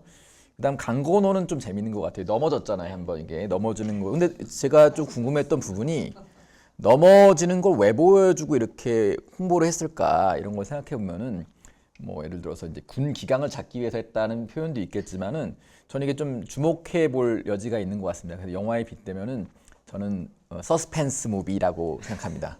서스펜스는 긴장감을 일으키는 무비잖아요. 긴장감 안에다가 넣은 요소가 바로 그 히어로스 전이라는 그 프레임워크입니다. 영웅의 귀환. 영웅은 항상 이 고통을 받잖아요. 그랬다 귀환하면 또 돌아오거든요. 나중에 이제 그 우리 그 전함이 다시 서가지고 다시 또 폭죽도 터지고 또 이렇게 나오는 게 보이고, 물론 약간 좀 흠집이 났다고 뉴스에 보도는 됐지만은 돌아오는 이 서스펜스를 가지고 있는 상당히 좋은 연출인 것 같아요. 그 리스크 관리를 참 잘했다고 생각을 했고, 이 마지막 헬추진 잠수함은 좀 재밌는 것 같아요. 저는 이건 미스테리 전략, 영화로운 미스테리. 왜냐하면 이게 전체를 공개를 안 하고 부분 공개를 해서 약간의 공포감과 뭐가 있을 것 같다는 기대감을 가지고 있는데, 사실 기대할 게 별로 없겠죠, 솔직히.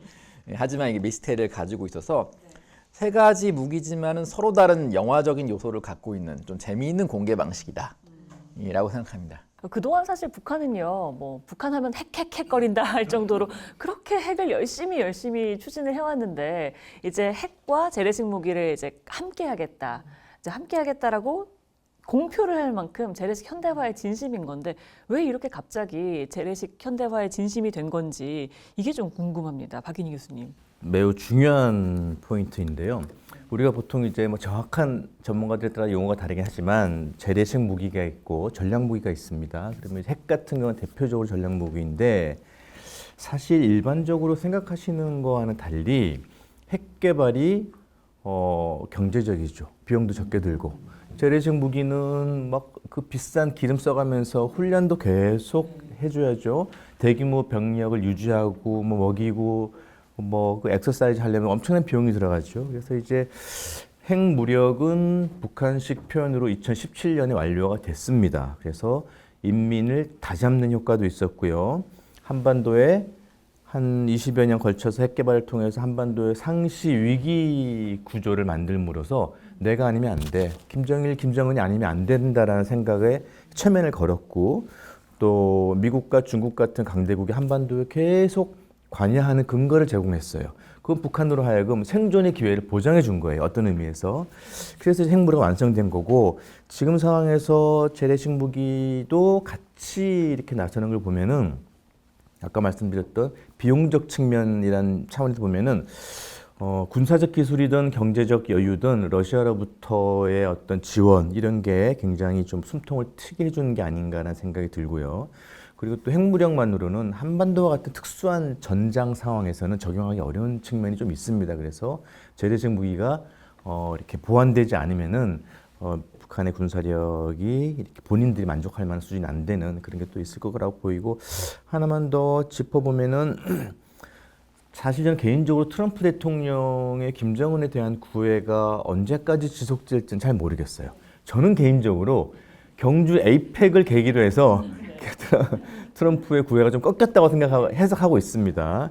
근데 어쨌든 이제 미국의 트럼프의 구애를 북한은 활용해 보기 위한 고민을 계속 할 거라고 저는 생각을 하고, 그게 겉으로 드러나든 안 나든 간에 그렇다면은 핵 문제를 가지고 저렇게 다시 또 위기를 만드느니 핵무력을 완성한 것이니까 재래식 무기를 업그레이드 시켜서 실질적인 효과를 노리는 것이 아닌가, 뭐 이런 생각을 좀 해보게 됩니다. 이제는 재래식 무기에 좀 집중해보자라는 타이밍이다라고 해주셨는데, 김인환 교수님 혹시 어떻게 보세요? 네, 박인희 교수님이 좋은 말씀 해주셨는데요. 저는 거기서 한 가지만 더, 두 가지만 간단히 저기 말씀을 드리고 싶은데, 첫 번째, 사람들이 많이 생각하는 것 중에 하나가 이제 핵은 재래식 전력을 대체한다라고 생각을 하는데 반드시 그렇지는 않다는 거예요. 핵 전력을 지키기 위해서 결국 재래식 전력이 필요하고, 또 핵 전력을 효과적으로 더 활용하기 위해서 재래식 전력이 더 필요한 거거든요. 그렇기 때문에 이게 재래식 전력에 다시 힘을 쏟는다라는 것이고, 두 번째로는 지금 우리 국제적으로 벌어지고 있는 분쟁들을 보고 있으면은 러시아, 우크라이나, 그다음에 중국, 인도, 그다음에 인도, 파키스탄, 이 보면은 이 나라들이 전부 다 핵 보유 국가인데 실제로 전장에서 아니면 그 위기 상황에서 핵은 거의 사용되고 있지 않습니다. 매우 올드하게 싸워요. 그렇죠. 네, 주먹 쓰고, 그죠? 망치도 결국은. 휘두르고, 몽둥이 휘두르고, 정말 이러고 싸우거든요. 결국 이제 핵 전력보다는 재래식 전략이 얼마나 중요한지 이거를 다시 한번 다 알고 있다는, 모두가 인지하고 있다는 그런 생각이 듭니다. 네, 뭐 결국 재래식 전력이, 그러니까 재래식 무기들이 실전에는 필요한 것들이 결국 이것들이다라는 얘기를 해주셨는데, 뭐 얘기하신 것처럼 여러 가지 뭐 구축함이다, 뭐다, 뭐 드론이다, 뭐 다 내놓긴 했습니다. 근데 실제로 아까도 얘기 잠깐 나왔지만 강건호 같은 경우에는 그냥 픽 쓰러졌잖아요. 그래서 과연 이게 정말 실제 효능이 있는가, 실제 성능이 괜찮은가에 대한 의문은 계속해서 나오고 있거든요. 차 박사님 어떻게 보십니까? 네, 저는 일반적으로 얘기하는 게요. 군사적으로는 상대방이 가지고 있는 얘기하는 거에 최대치까지 읽어주는 게 필요하고요. 외교적으로 협상을 할 때는 그 최고치를 받아들이는 건 바보라고 생각을 합니다. 근데 실적으로 지금 북한의 재래전력 발전이 본인들이 얘기하는 성능을 그대로 낼 수 있느냐에 대해서는 개인적으로는 굉장히 회의적이에요. 세 가지예요. 첫 번째는 북한이 지금 재래전력을 생산하는 방식을 보면 백화점식이라기보다는 아주 조그만 소시장을 소규모 가게를 한 8개, 9개를 운영하는 거예요. 이게 규모 경제 면에서 굉장히 비효율적인 거거든요. 이 비효율성을 언제까지 가져갈 수 있을까?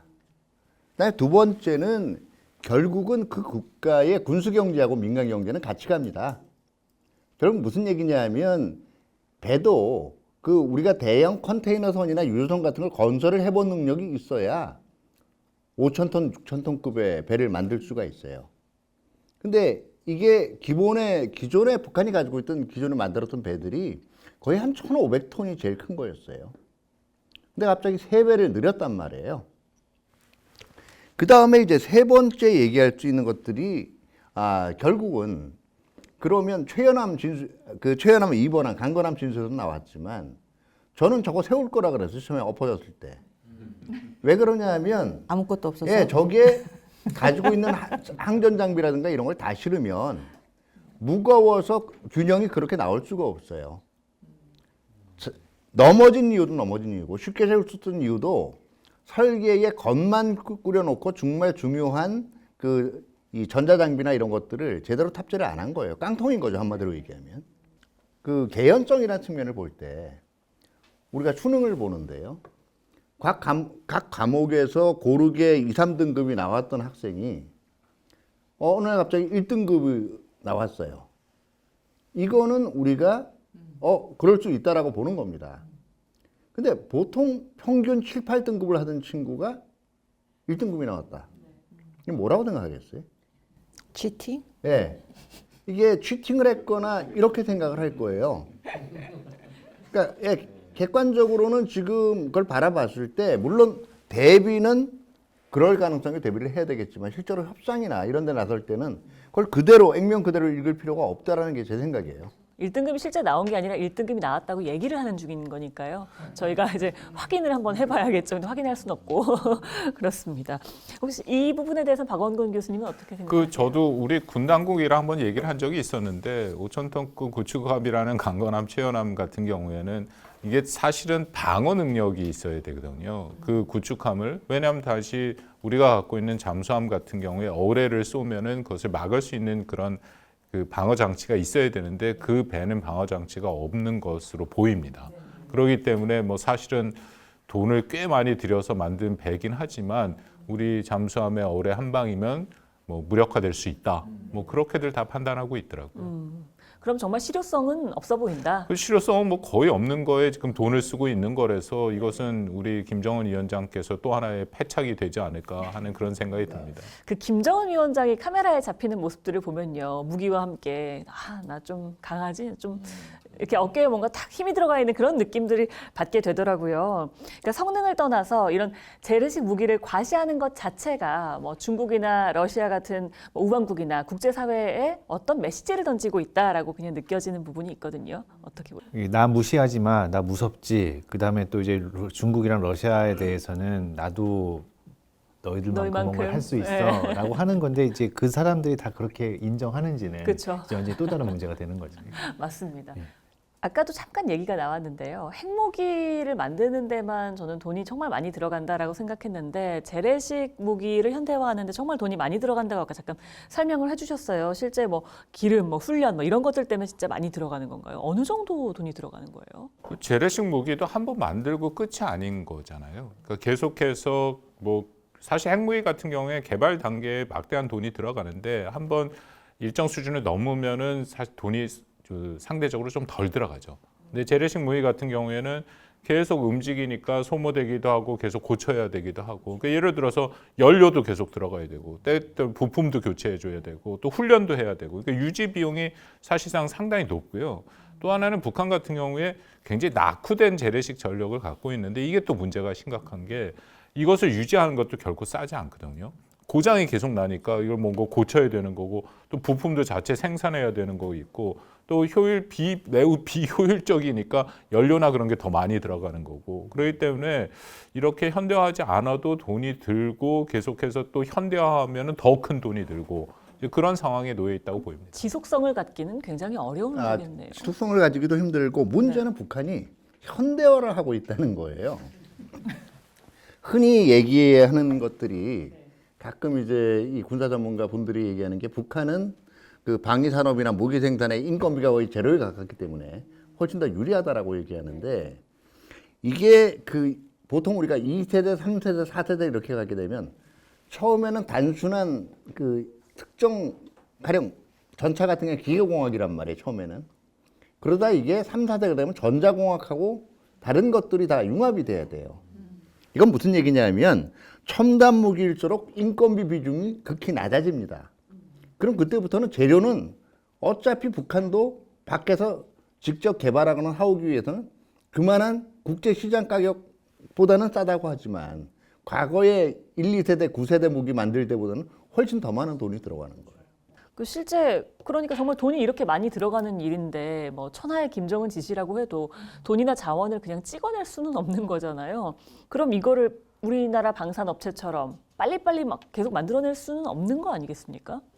그렇죠. 지금 보면은 북한이 그 이제 9차 당대회에서의 이제 국방 정책과 관련돼서 전에는 이제 그 병진 정책이 초기에는 핵경제 병진 정책이었잖아요. 그리고 나서 8차 당대회 때는 핵무력 최우선 정책 중심으로 국방 최우선 정책이 지속이 되다가 이제 9차 당대회 와서는 병진이긴 병진인데 경제가 날아갔어요. 그다음에 핵과 그 자리에 핵과 재래식 병진 정책으로 이제 옮겨갔어요. 근데 우리가 보면은 핵과 재래식 병진은 뭘 의미하냐? 우리가 보면 북한의 위협에 대해서 핵 억지와 관련돼서 CNI를 많이 이야기를 하고 있거든요. 재래식 전력과 핵 전력이 결합이 돼서 북한의 위협에 대한 억제를 하겠다.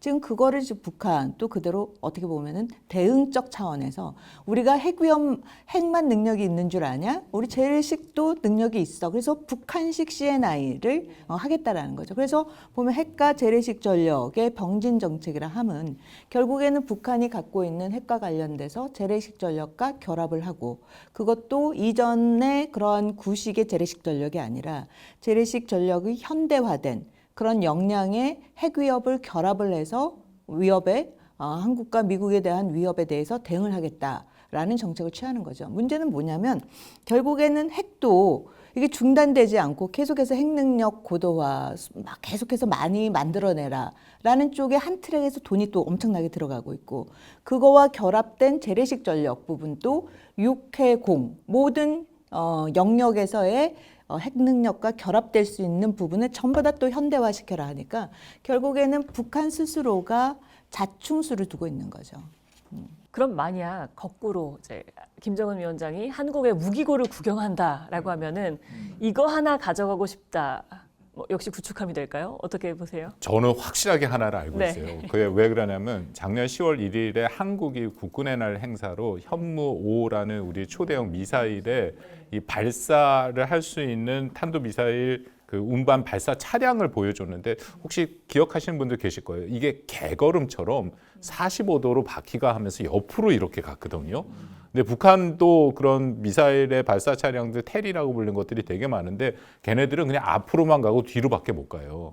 바퀴가 막 한쪽에 8개, 9개, 8축, 9축 하니까 엄청 큰 차량이기 때문에 이게 옆으로 가야 사실은 어딘가 이동이 되는 거지. 그게 안 되면은 이게 도는데 거의 무슨 웬만한 데서 돌 수도 없어요. 그러니까 그만큼 다 노출된다라거든요. 그러니까 틀림없이 이것을 갖고 싶어 한다는 게 왜냐하면 김정은의 동생이 10월 1일 우리 국군의 날을 한 걸 보고 담화를 발표했는데 거기에 뭐라고 나오냐면 우리 자동차 테를 갖고 옆으로 이동하는 기동을 보여준 거에 대해서 이렇게 했어요. 이건 단지 주차할 때나 필요한 기능이다. 근데 우리가 북한에서 그런 얘기가 나올 때 잘 봐야 되는 게 되게 부러운 거예요. 왜냐하면 자기네들은 이렇게 앞으로 갔고 뒤로밖에 못 가니까 이게 다 노출돼서 맞을 수 있는데 45도로 간다면 이게 진짜 빨리 어디든지 주차되는 거잖아요. 그러니까 저는 틀림없이 이게 굉장히 부러워서 그랬다라고 생각합니다. 거기다가 이제 이지스함 대양으로 나가는데도 딱인 거고요. 전체적으로 해군력 그 발전에도 상당히 더구나 이제 이지스함의 미사일 발사 능력을 그대로 이 대체해서 개조하면 발사관을 네, 핵탄두를 가지고 있는 경우에는 발사도 가능해요. 그러니까요. 전통적인 그 파워 관점에서 접근하신 거고 저는 조금 다른데요. 저는 우리도 옛날에는 많이 이제 미국에 많이 의존했는데 감시 능력이 조금씩 많이 생기고 있잖아요. 그래서 우리 좀 글로벌 호크죠, 이 박사님? 네네. 그런 우리 감시 감청 능력을 북한이 부러워하지 않을까. 어쨌든 우리는 여전히 자체 감시 감청 능력도 있지만 한미 동맹을 통한 능력을 제공받는 부분도 많이 있어서 이거는 뭐 이렇게 막 100개, 1000개의 눈을 가지고 북한을 지켜보는 거잖아요. 얼마나 두렵겠습니까? 그래서 그런 게 저는 관심이 있지 않을까 생각 좀 해봤습니다. 사실은 다 부러울 거예요. 그렇죠, 그러니까요. 다 갖고 싶을 네. 거예요. 다 가져가고 그 싶겠지. 무기고를 보는 순간 네. 눈이 휘둥그레해지지 않을까라는 생각이 듭니다. 저희 뭐 재래식 무기 얘기하는데요. 이렇게 재밌게 얘기를 할 수 있나 그러게요. 싶을 정도로 네, 웃으면서 살상용인데요. 네, 네. 살상용인데 좀 그렇네요. 아무튼 이 두 번째 대담을 또 한 줄 평을 좀 이번에는 차 박사님께 좀 부탁을 드리고 싶은데요. 웨폰 포어예요. 웨폰 포어. 우리가 카포라고 얘기하죠. 그 자동차에 목숨 걸다가 결국은 집안 다 거덜내고 하는 건데 이게 비슷한 두 가지 형태가 있어요. 첫 번째는 카포일수록 아주 번듯한 거 하나를 가지고 싶어 합니다. 그러니까 뭐 수입 없고 이럴수록 뭐 이제 우리가 브랜드 차들 이제 지금 북한이 얘기하는 원자력 잠수함이나 이제 바로 얘기하는 최연한급의 5,000톤급 구축함 같은 거예요. 내 체면이라면 모든 거 갈아넣어도 좋다는 거죠. 두 번째는 이렇게 해서 차를 마련한 친구들이 그 차만 타고 다니지 않아요. 그다음에 이거 가지고 이 골프장에도 가가지고 인스타 찍고 막 이런다고요. 클럽이나 똑같아요. 지금 다 품종식으로 그것만 만들면 거기만 만족하는 게 아니라 이제 나 이런 것도 가지고 있어. 그 모습을 보여주고 싶은 겁니다. 그게 제가 보기에는 우리가 흔히 얘기하는 사회에서 카푸어라고 얘기하는 행태하고 굉장히 비슷한 것 같아요. 게다가 웨폰포어라고 그러니까 카푸어로 이제 얘기하는 것 중에 하나가 실제로 그 차는 좀 깡통일 때가 많다라고 얘기하는데 이것도 약간 그렇죠. 이제 맞는 건가요? 그 차는 나중에 할부금 못 내면은 네. 남들이 끌어가잖아요. 네. 비슷한 거죠. 유지가 될지도 미지수고 그런 면에서 웨폰 푸어라고 또 한 말씀 해주셨습니다. 네, 두 번째 이야기도 잘 나눠봤습니다. 다음 주제로 넘어가 볼게요.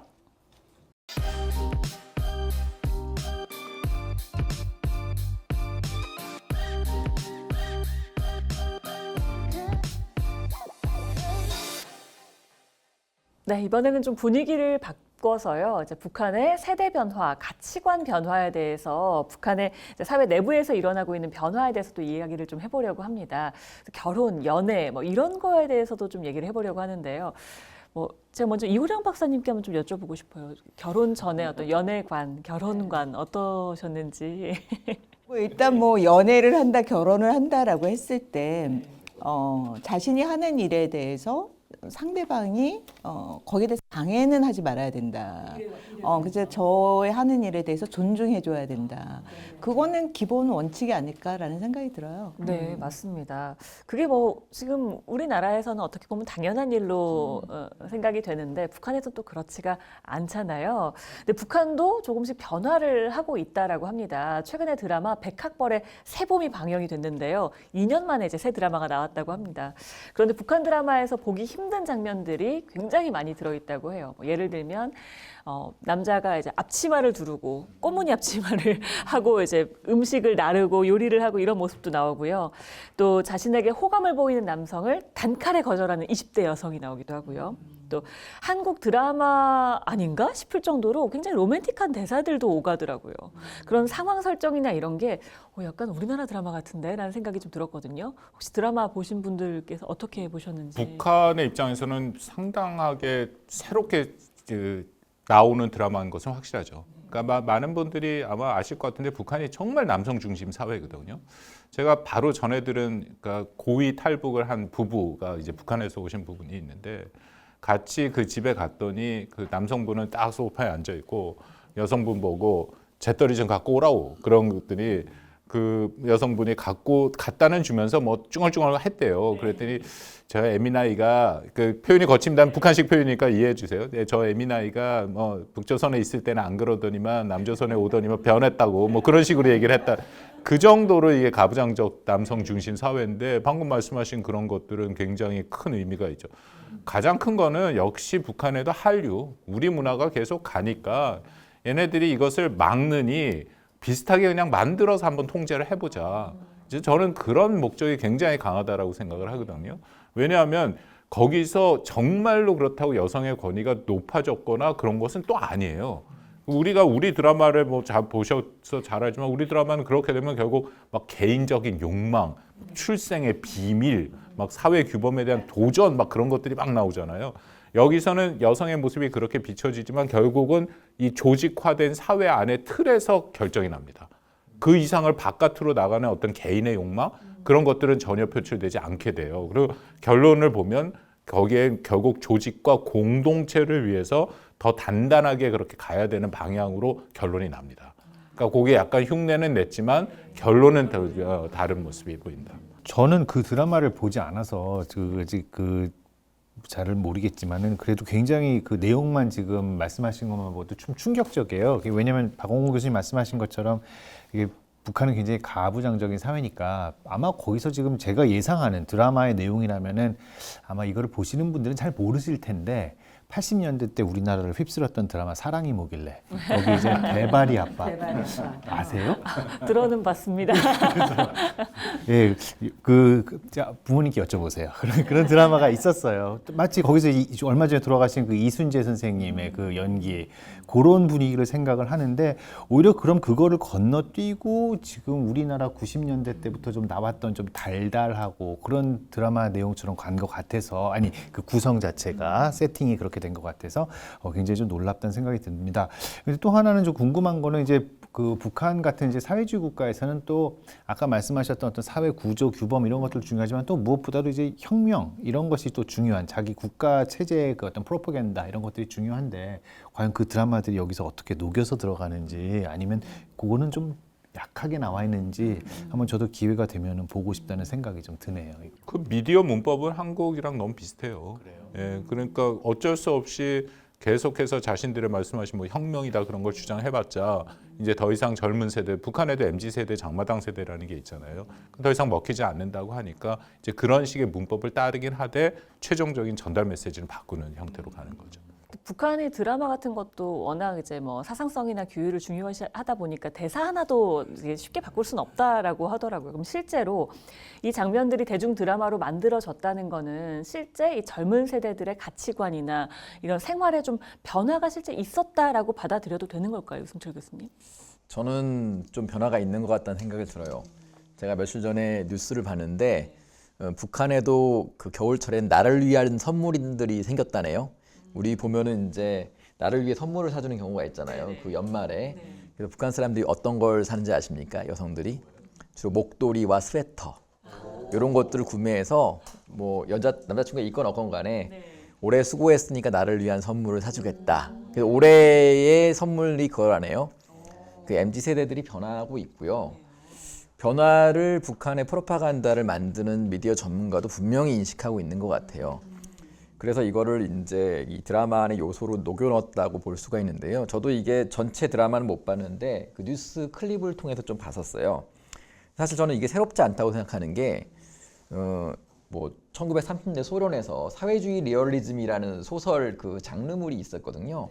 거기도 이데올로기는 들어가되 현실을 아주 극사실적으로 묘사합니다. 그런 문법을 그대로 차용하고 있고요. 보면은 이런 것들이 2017년에 중국 드라마인데 인민의 이름으로라는 드라마가 있었습니다. 그걸 보면 저도 이제 클립으로 보면서 좀 재밌었던 게 부정부패한 관료들 그리고 무능력한 뭐 사람들 이런 것들을 여과 없이 다 보여줘요. 중국 드라마인데 중국이 자기 좋은 현실을 얘기해야 되는데 지저분한 거리, 무능력한 사람들, 당간부들의 부패를 보여주는 이게 흥미로운 거죠. 사실 이런 문법들을 그대로 가지고 와서 MZ세대들에 맞춰서 좀 만든 것 같다는 생각이 듭니다. 그렇다면 공감을 얻어내려고 하는데 근데 중요한 건 저희 원칙은 동일합니다. 혁명의 이데올로기와 김정은에 대한 찬양 이런 부분들은 있는데 이거를 되게 톤다운했다고 볼 수 있다고 생각합니다. 예. 결론은 결국 그곳으로 가는데 그 결론까지 보게 하기 위해서 그런 재미 요소를 넣은 것도 분명히 있어 보입니다. 박원곤 박사님 얘기하신 게 저는 조금 귀에 꽂혔어요. 그러니까 이게 아까 앞에 우리가 논의하던 것 중에 한류를 포함해서 우리 쪽 문화가 너무 막 들어가니까 2020년에 대대적으로 반동사상문화 100여법 만들어서 통제를 하잖아요. 그런 흐름으로 관리하고자 하는 의지가 있는 반면에 이렇게 백학벌의 세범과 같은 방식으로 숨통을 좀 트여주면서 관리하는 방법이 또 있는 거 아닌가. 이런 뭐 관리의 다양화 뭐 이런 생각이 좀 뭐 그런 해석이 맞는 것 같습니다. 백학벌의 세봄인지 어제 드라마 장면을 조금 본 것 중에 하나가 그 남자친구의 어머니가 그 여자친구를 만나서 우리 아들 만나지 말게 하는데 이건 너무 우리나라 드라마에서 너무 보던 한국스러운데요. 네. 거예요. 그래서 아마 이런 걸 정말 넣어주면서 우리 드라마 봐라. 밖에 그러니까 이게 거 보지 마라. 정치 이념은 여전히 통제하되 이 사적 감정, 사람의 마음이라는 건 통제할 수 없잖아요. 더군다나 우리 한국 문화라는 거에 영향력이 막강한데 북한 주민들의 상당수도 우리가 탈북자 인터뷰 해보면은 20대 같은 경우에 6위에서 70%까지 한류에 대한 뭐 드라마나 음악을 다 듣고 왔다라고 얘기를 하니까 그 정도까지 가니까 이 뭐 사적인 관계나 감정 표현 같은 경우에는 북한 당국에서 좀 관리 가능한 수준까지로 약간은 허용하지 않는가. 대신에 이제 정치 이념은 더 꽉 잡는 이제 그런 방법을 쓰고 있다고 판단이 됩니다. 실제로 여성들의 변화가 좀 많다고 합니다. 북한 여성들이요. 뭐 길거리 헌팅이나 소개팅은 뭐 워낙 자연스럽게 하면서 익숙해졌다고 하고요. 우리가 이렇게 소개팅 어플이 있잖아요. 우리 젊은이들은. 근데 여기는 뭐 그렇게 할 수는 없으니까 전화 돈 중매라는 게 있다고 합니다. 그래서 전화로 사람을 연결해주는 중개업체에 돈을 내고 원하는 스타일의 이상형을 소개받는 거라고 합니다. 그런데 여성이 마음에 드는 남성에게 먼저 뭐 플러팅하기도 하고 이런 게 좀 자연스러워지고 있다고 하니까 분명히 변화는 있는 것 같은데 이 변화의 조짐이 언제부터 좀 시작됐다고 봐야 할까요? 변화의 조짐은 2000년대부터 시작이 됐는데 아마도 많은 분들이 알고 계시는 이른바 고난의 행군이라 해갖고 1990년대 중반에서 후반까지 뭐 적게는 30만 명에서 100만 명이 굶어 죽었다. 근데 사실 고난의 행군이라는 것은 그것을 미화한 표현이고요. 북한 주민들 사이에는 미공급식이라고 불립니다. 그때 장마당이 생기기 시작을 했고 주로 장마당에서 여성들이 다 경제 활동을 했잖아요. 이제 그게 시발점이라고 보이고 그 다음에 2010년대 초중반부터 이른바 이제 손전화라고 불리는 휴대전화가 뭐 북한에 많이 퍼지기 시작해서 지금 한 뭐 25% 정도의 북한 주민들이 휴대전화를 갖고 있다라는 이제 비공식 통계가 잡히고 있는 상황이거든요. 그러니까 그만큼 이 확산이 되면서 방금 말씀하신 직접 만나도 전화 소개 같은 것이 되는 거고 이제 그런 것조차가 북한이 아무리 폐쇄적으로 하더라도 전체적인 흐름 자체는 막을 수 없는 부분이 있다라는 것을 다시 한번 보여주는 이제 그런 것이고 또 특히 김정은 집권 이후에는 그 약간 아까도 말씀드린 통제와 또 허용이 동시에 이렇게 강화되는 부분이 있습니다. 그러니까 그만큼 막을 수 없기 때문에 어느 사적 영역 같은 경우를 오히려 강제적으로 통제하다 보면은 여기서 더 반발이 나올 수밖에 없다라는 것을 일정 수준 깨달은 것 같아요. 그래서 그 정도까지는 좀 허용하는 거로 나는데 제가 늘 생각하는 게 이게 그 워낙 댐이라는 것도 조금 구멍이 나기 시작하면은 이게 계속해서 그렇죠. 커질 수밖에 네네. 없잖아요. 그러니까 과연 북한이 통제 체제를 그렇게 강력하게 유지하다가 이런 식으로 개인적인 사적 영역을 허용하다가 보면은 이것도 결국 통제할 수 없는 수준까지 갈 수도 있지 않을까 그런 생각이 듭니다. 일종의 임계치가 어디냐의 문제인데요. 그러니까 이제 저도 외부에서 긍정적인 관여를 하든 아니면 뭐 어떻게 뭐 비밀스러운 방법으로 우리 드라마가 넘어가든 북한에게 물꼬가 자꾸 터져서 어느 순간 딱 넘어가는 임계치 어떤 그거는 분명히 그 크리티컬한 포인트는 올 거라고 생각을 하는데 그러면서도 한편 또 우리가 이거를 생각해 봐야 될 게 2014년, 15년 우리 그 개성 닫기 직전에요. 제일 많이 할 때가 5만 명 좀 더 했어요. 4인 가족 기준으로 20만 명이 이제 남한에 뭐 거기에 의존한 셈인데 근데 그게 안 넘어가는 거잖아요. 그죠? 요게 파급 효과가 생기고 요게 퍼져 나가야 되는데 개성 주민이 한 20만 명이나 우리 이렇게 의존하는데 요거를 이제 못 넘고 어느 순간에 그냥 북한이 확 통제를 해보니까 또 그냥 폐쇄해버리고 이런 거. 그래서 뭐 반복될 수 있죠. 우리 또 계속 트라이 하는 거고. 그래서 우리의 뭐 보이지 않는 힘 이런 게 조금 더 적극적으로 넘어가서 그 임계치를 우리가 좀 전망할 수 있는 그런 상황이 좀 됐으면 좋겠습니다. 결혼도 결혼이고요. 이제 북한 역시 출산 문제에서 또 저출산 문제가 굉장히 심각하다고 합니다. 그 합계 출산율이요. 인구 유지선인 2.1명에도 굉장히 못 미치는 상황으로 지금 전해지고 있거든요. 근데 북한도 저출산 문제가 심각해지면 그에 따르는 문제들이 좀 많을 것 같은데 어떻게 보세요? 많아질 수밖에 없는 것 중에 하나가 북한은 어떻게 보면 병영 국가잖아요.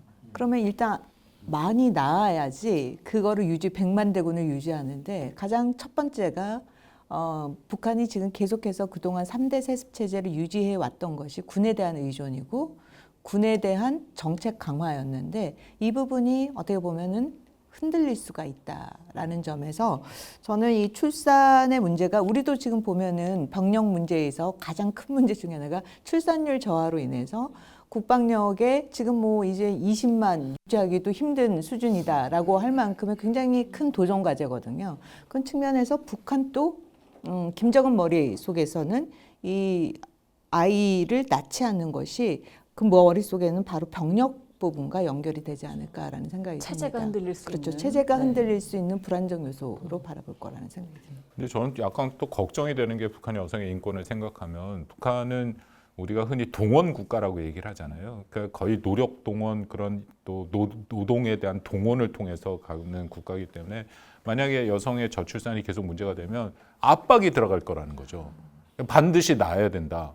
그렇게 되고 더 낳아야 된다. 그리고 만약 낳지 않으면 거기에 대해서 거기에 불이익을 막 주면서 또 심지어는 처벌까지도 하는 그런 그게 충분히 가능한 국가니까 아니면 또 우리가 앞에서 얘기했던 것처럼 출산을 일종의 애국 행위로 또 막 포장을 해갖고 뭐 다동이를 가진 이 어머니의 상을 뭐 본받아라 막 그런 식으로 해갖고 또 한참 선전할 가능성도 있는 거죠. 실제로 그래서 북한이요 이런 점들을 위험 요소로 인지를 하고 있습니다. 그렇게 얘기를 하고 조직보다 나를 우선시한다라든지 뭐 개인주의에 물들었다라면서 젊은 세대를 이른바 MZ 세대를 꾸짖는 분위기라고 합니다. 근데 이런 MZ 세대가 이제 사적인 것, 그러니까 개인주의가 점점 강해지고 있는 거잖아요. 사적인 행복의 추구를 하는 게 좀 더 강해질수록 북한 체제나 사회 전반 진짜 영향이 크게 미치겠죠. 그 김정은 리더십이 결국 뭐 그런 문제들 개인의 감정에 충실한 뭐 행동, 뭐 언행, 뭐 연애관 이런 것들을 어디까지 효과적으로 수용할 수 있느냐? 뭐 북한 체제 내에서 리더십이 그걸 어디까지 이렇게 통제 가능한 범위라고 이해를 하느냐? 이런 게 문제가 될 텐데 결국은 뭐 인간 사람들이 사는 세상이라 볼 때는 그거의 크기와 수용의 폭이 어디까지인지는 뭐 정확하게 예측하기는 어렵지만 점점점 개인의 감정에 충실한 이 현상이 더 일반화되지 않을까라는 생각을 해봅니다. 네, 네. 진짜 북한이 이 출산 문제에 굉장히 신경을 쓰고 있다라고 느낀 게요. 제가 약간 퀴즈로 좀 지금 얘기를 드리려고 하는데 북한이 2 이상의 자녀를 낳은 부부에게 뭔가를 준다고 합니다. 뭘 줄까요? 이거를 들으시면 북한이 진짜 간절하구나라는 걸 깨달으실 겁니다. 당원? 네, 근데 맞습니다. 실제로요, 당원 자격 혜택을 준다고 해요. 그래서 조선 노동당원이 되게 되는 건데, 이 조선 노동당원이 되면은, 그러니까 뭐 아까 그 느끼는 메리트는 별로 없을 수 있지만 특권들이 뭐 여러 가지 있지 않습니까? 그러니까 그런 특권을 누리게 되는 거기 때문에 그냥 둘 이상 자녀 낳으면 뭐 어떤 절차나 규칙 없이 그냥 무조건 입당을 시켜준다는 거예요. 북한에서 이미 이제 요새로 치면은 북한에서 구닥다리 얘기예요. 출세의 기준이라는 게 매고 찬다라는 용어가 있었대요. 맨다라는 건 뭐냐면 옛날에 노동당원증이 워낙 귀하니까 이거를 잃어버리지 않게 해서 이렇게 줄에 맵니다. 찬다라는 건 뭐냐면 권총을 찬다라는 거예요. 군관이 된다는 얘기거든요. 그만큼 노동당원증이라는 게 북한 내에서 이른바 출세를 위해서는 굉장히 중요한 수단이고요.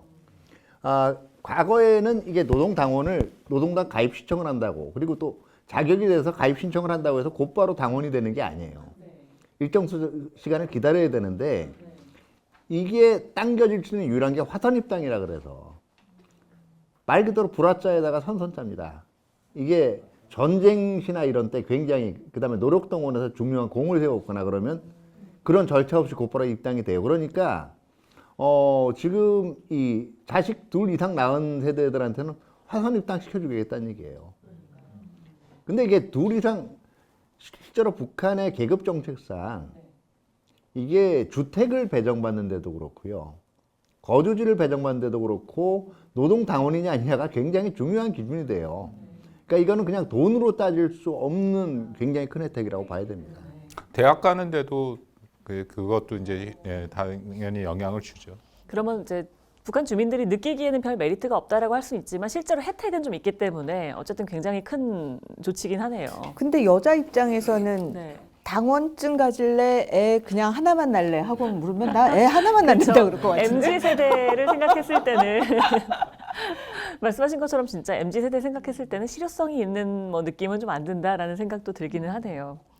그 한 가지 사례를 좀 말씀드리면 최근에는 북한이 워낙 다 이 국경을 막아서 탈북이 많이 이루어지지 않고 있는데요. 요 전까지만 해도 탈북이 이루어질 때 최근에 탈북의 추세는 기획 탈북 같은 거거든요. 그러니까 가족들이 다 계획을 세워서 일단 주로 여성들, 엄마가 먼저 탈북을 하고 그리고 나서 여기서 돈을 벌어서 북한한테 송금, 북한 쪽에 자기 자식들이나 뭐 남편한테 송금을 합니다. 그런데 그 가장 최근에 한번 그 심층 인터뷰를 했더니 그 여성이 한국에 이제 탈북을 가서 했던 엄마가 자기의 딸은 어떻게든지 데려와서 한국에 살려고 하는데 아들은 이제 오지 말라고 한다. 오히려 돈을 보내주고 북한에서 사는 게 더 편하게 살 수 있다. 그렇게 생각을 이게 하고 단면을 보여주는 그 거죠. 단면을 보여주는 거죠. 근데 여성의 인권은 없으니까 딸은 어떻게든지 데리고 와서 여기서 사는 게 낫겠다. 이제 그렇게 생각을 한다는 거죠. 와, 충격적이네요. 미래 남북 관계에서도 분명히 이 문제가 뭔가 영향을 미칠 것 같습니다. 우리나라는 어떻게 준비해야 되고 대비해야 한다고 보십니까? 그 여러 선생님들 말씀 듣다가요. 우리가 북한이 애증의 대상이잖아요. 그죠? 이게 엄청 또 밉고 비난하고 그러다가도 뭐 언젠가는 통일을 포기할 수 없는 우리 운명적 그런 상황인데 우리가 지금까지 북한 문제를 해결하고 북한을 변화시키기 위해서 이 정책의 대상, 타겟으로 삼았던 게 너무 하드한 이슈가 많지 않았나. 비핵화, 뭐 북한 개방, 무슨 뭐 체제 변화, 그죠? 뭐 무슨 개성에 들어가서 몇만 명을 고용하는 공단을 짓고, 그러니까 뭐 청년이라든지 MZ 세대라든지 여성 문제라든지 이렇게 좀 소프트한 타겟을 또 많이 설정을 해서 우리가 노력도 하고 정책적 접근도 하고 고민도 하고 이런 좀 균형을 맞춰야 되지 않을까라는 생각이 좀 드네요. MZ 변화를 얘기를 하다 보니까. 네. 저는 변화라는 측면에서 지금 우리가 얘기를 하다 보면 우리나라에서 생각지도 못할 만큼 북한의 여성들의 그런 선택이라든지 이런 게 굉장히 놀랍다라는 생각이 들어요. 결국엔 변화라는 것이 결국엔 큰 힘을 갖고 있다. 지금 여기서 봤을 때는 우리가 북한의 변화라는 게 잘 보이진 않지만 북한의 여성 한 사람 한 사람의 그러한 변화가 뭉쳐져서 어떻게 보면 결국엔 또 다른 그 어떻게 보면 변화의 힘을 만들어내서 변동을 갖고 올 수 있지 않을까라는 생각이 들어요. 그래서 그런 측면에서 우리 박 교수님께서도 말씀해 주신 그런 부분에 우리가 좀 관심을 갖고 그런 부분은 남북관계 발전이란 부분과 연결시키는 것도 정책적으로 개발할 필요가 있겠다라는 생각이 듭니다. 언젠가 임계점을 정말 넘는 시기가 올 수 있으니까 대비를 해야 될 것으로 보입니다. 자, 그럼 저희가 이쯤에서요, 오늘 세 번째 주제 대담을 또 한 문장으로 한번 요약해보는 시간을 가지려고 하는데, 엔딩 멘트 장인으로 제가 이호령 박사님께 감사합니다. 부탁드려보겠습니다. 지금 오늘 이 세 번째 세션에서 우리가 이야기를 하다 보면 굉장히 놀라워요. 그죠? 변화의 힘이 굉장히 크고 생각하지 못한 방향으로 정말 빠르게 전개될 수 있다라는 생각이 드는데, 변화는 물의 속성을 갖고 있다. 저는 이렇게 요약을 하고 싶어요. 결국에는 물이라는 것이 보면 돌고 돌아서 결국에는 바다로 가잖아요. 그 물이 뭐 바다로 가는 과정에 있어서 뭐 골짜기도 만나고 돌도 만나고 뭐 여러 가지를 만나지만 또 결국에는 바다로 한쪽 방향으로 가고 있다는 측면에서 이 지금 변화가 일어나고 있는 것이 우리가 봤을 때 최종 목표 지점은 굉장히 멀리 있는 것 같지만 결국에는 거기에 다다른다라는 거죠. 그런 측면에서 이 변화는 물의 속성과 같다라는 말씀을 마무리 짓고 싶습니다. 정말 어느 때보다 또 격변의 한 해였던 2025년이었습니다. 오늘요, 국내 최고의 전문가들과 함께 북한의 군사행보 그리고 세대 변화까지 쭉 이야기를 나눠봤는데요. 이제 마무리할 시간이 다가왔습니다. 시간이 빠르게 지나갔습니다. 저희가 마무리하기 전에요, 오늘 이 자리를 빛내주신 분들께 2026년 한 해의 소망을 한마디씩 한번 들어보고자 합니다. 한마디씩 한번 좀 부탁을 드릴게요. 앞서서 박 교수님 좀 얘기를 하셨는데, 이제는 북한을 체제 경쟁의 시스템을 넘어서 가치 공감의 프레임으로 좀 바라봐야 되지 않을까라는 생각을 해봤고요. 사실 이런 거시적인 이슈보다 미시적인 이슈를 다룰 때는 그들이 어떻게 살아가고 어떤 삶을 꿈꾸는지에 대한 이해가 필요한 것 같아요. 그래서 이제 그들 다른 문화라는 마음으로 이해를 해서 어떤 의미에서 이제 문화 다양성에 대한 커뮤니케이션 노력을 좀 많이 해야 되지 않을까. 그래서 우리나라에 있는 젊은 세대들 사실 북한 통일 문제에 관심이 좀 많이 적어지긴 했어요. 이런 부분에 대한 이해를 만들 수 있는 한 해가 되었으면 좋겠습니다.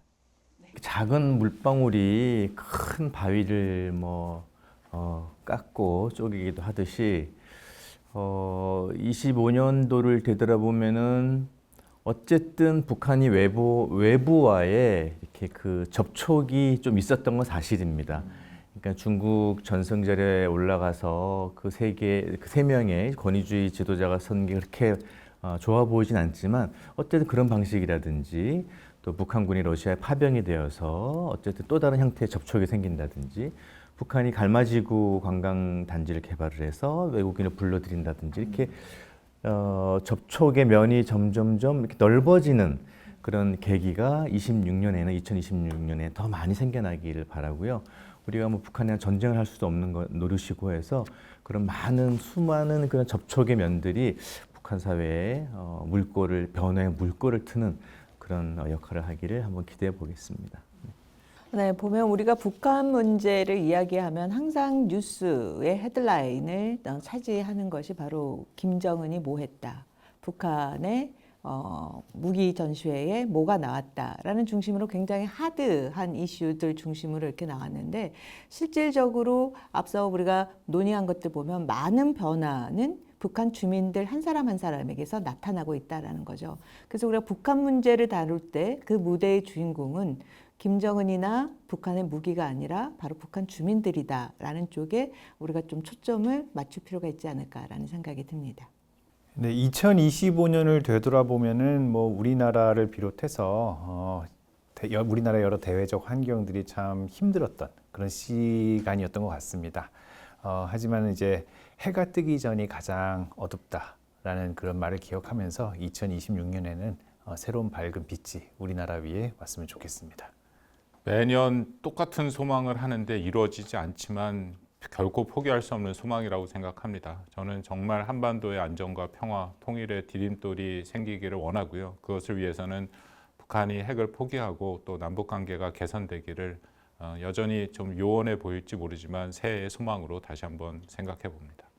네, 그 박원곤 교수님 그 의견에 전적으로 동의하고요. 그러려면 북한 체제상 북한 권력 엘리트들, 특히 북한 최고 지도자인 김정일이 바뀌어야 될 거예요. 1984년 1월 8일생이니까 지금 2006년 기준으로 42입니다. 우리 사회에서 영포티라는 말이 있어요. 나이값 못하는 어른이라는 얘기죠. 이제는 이 좀 새해에는 김정은도 영포티적인 이미지보다는 좀 부록의 의미를 아는 그런 지도자로 좀 거듭났으면 좋겠습니다. 뭐 어른으로서 또 얘기를 해주시니까 이 얘기가 닿았으면 좋겠습니다. 네, 정말 2026년에는요 한반도에 더 좋은 평화와 안정이 있었으면 좋겠고요. 우리 모두에게는 더 따뜻한 온기가 자리하는 그런 한 해가 되었으면 좋겠습니다. 오늘도요 알아두면 쓸모 있는 북한 잡학사전 시즌 3 알쓸북잡 함께했습니다. 함께해주신 여러분 고맙습니다.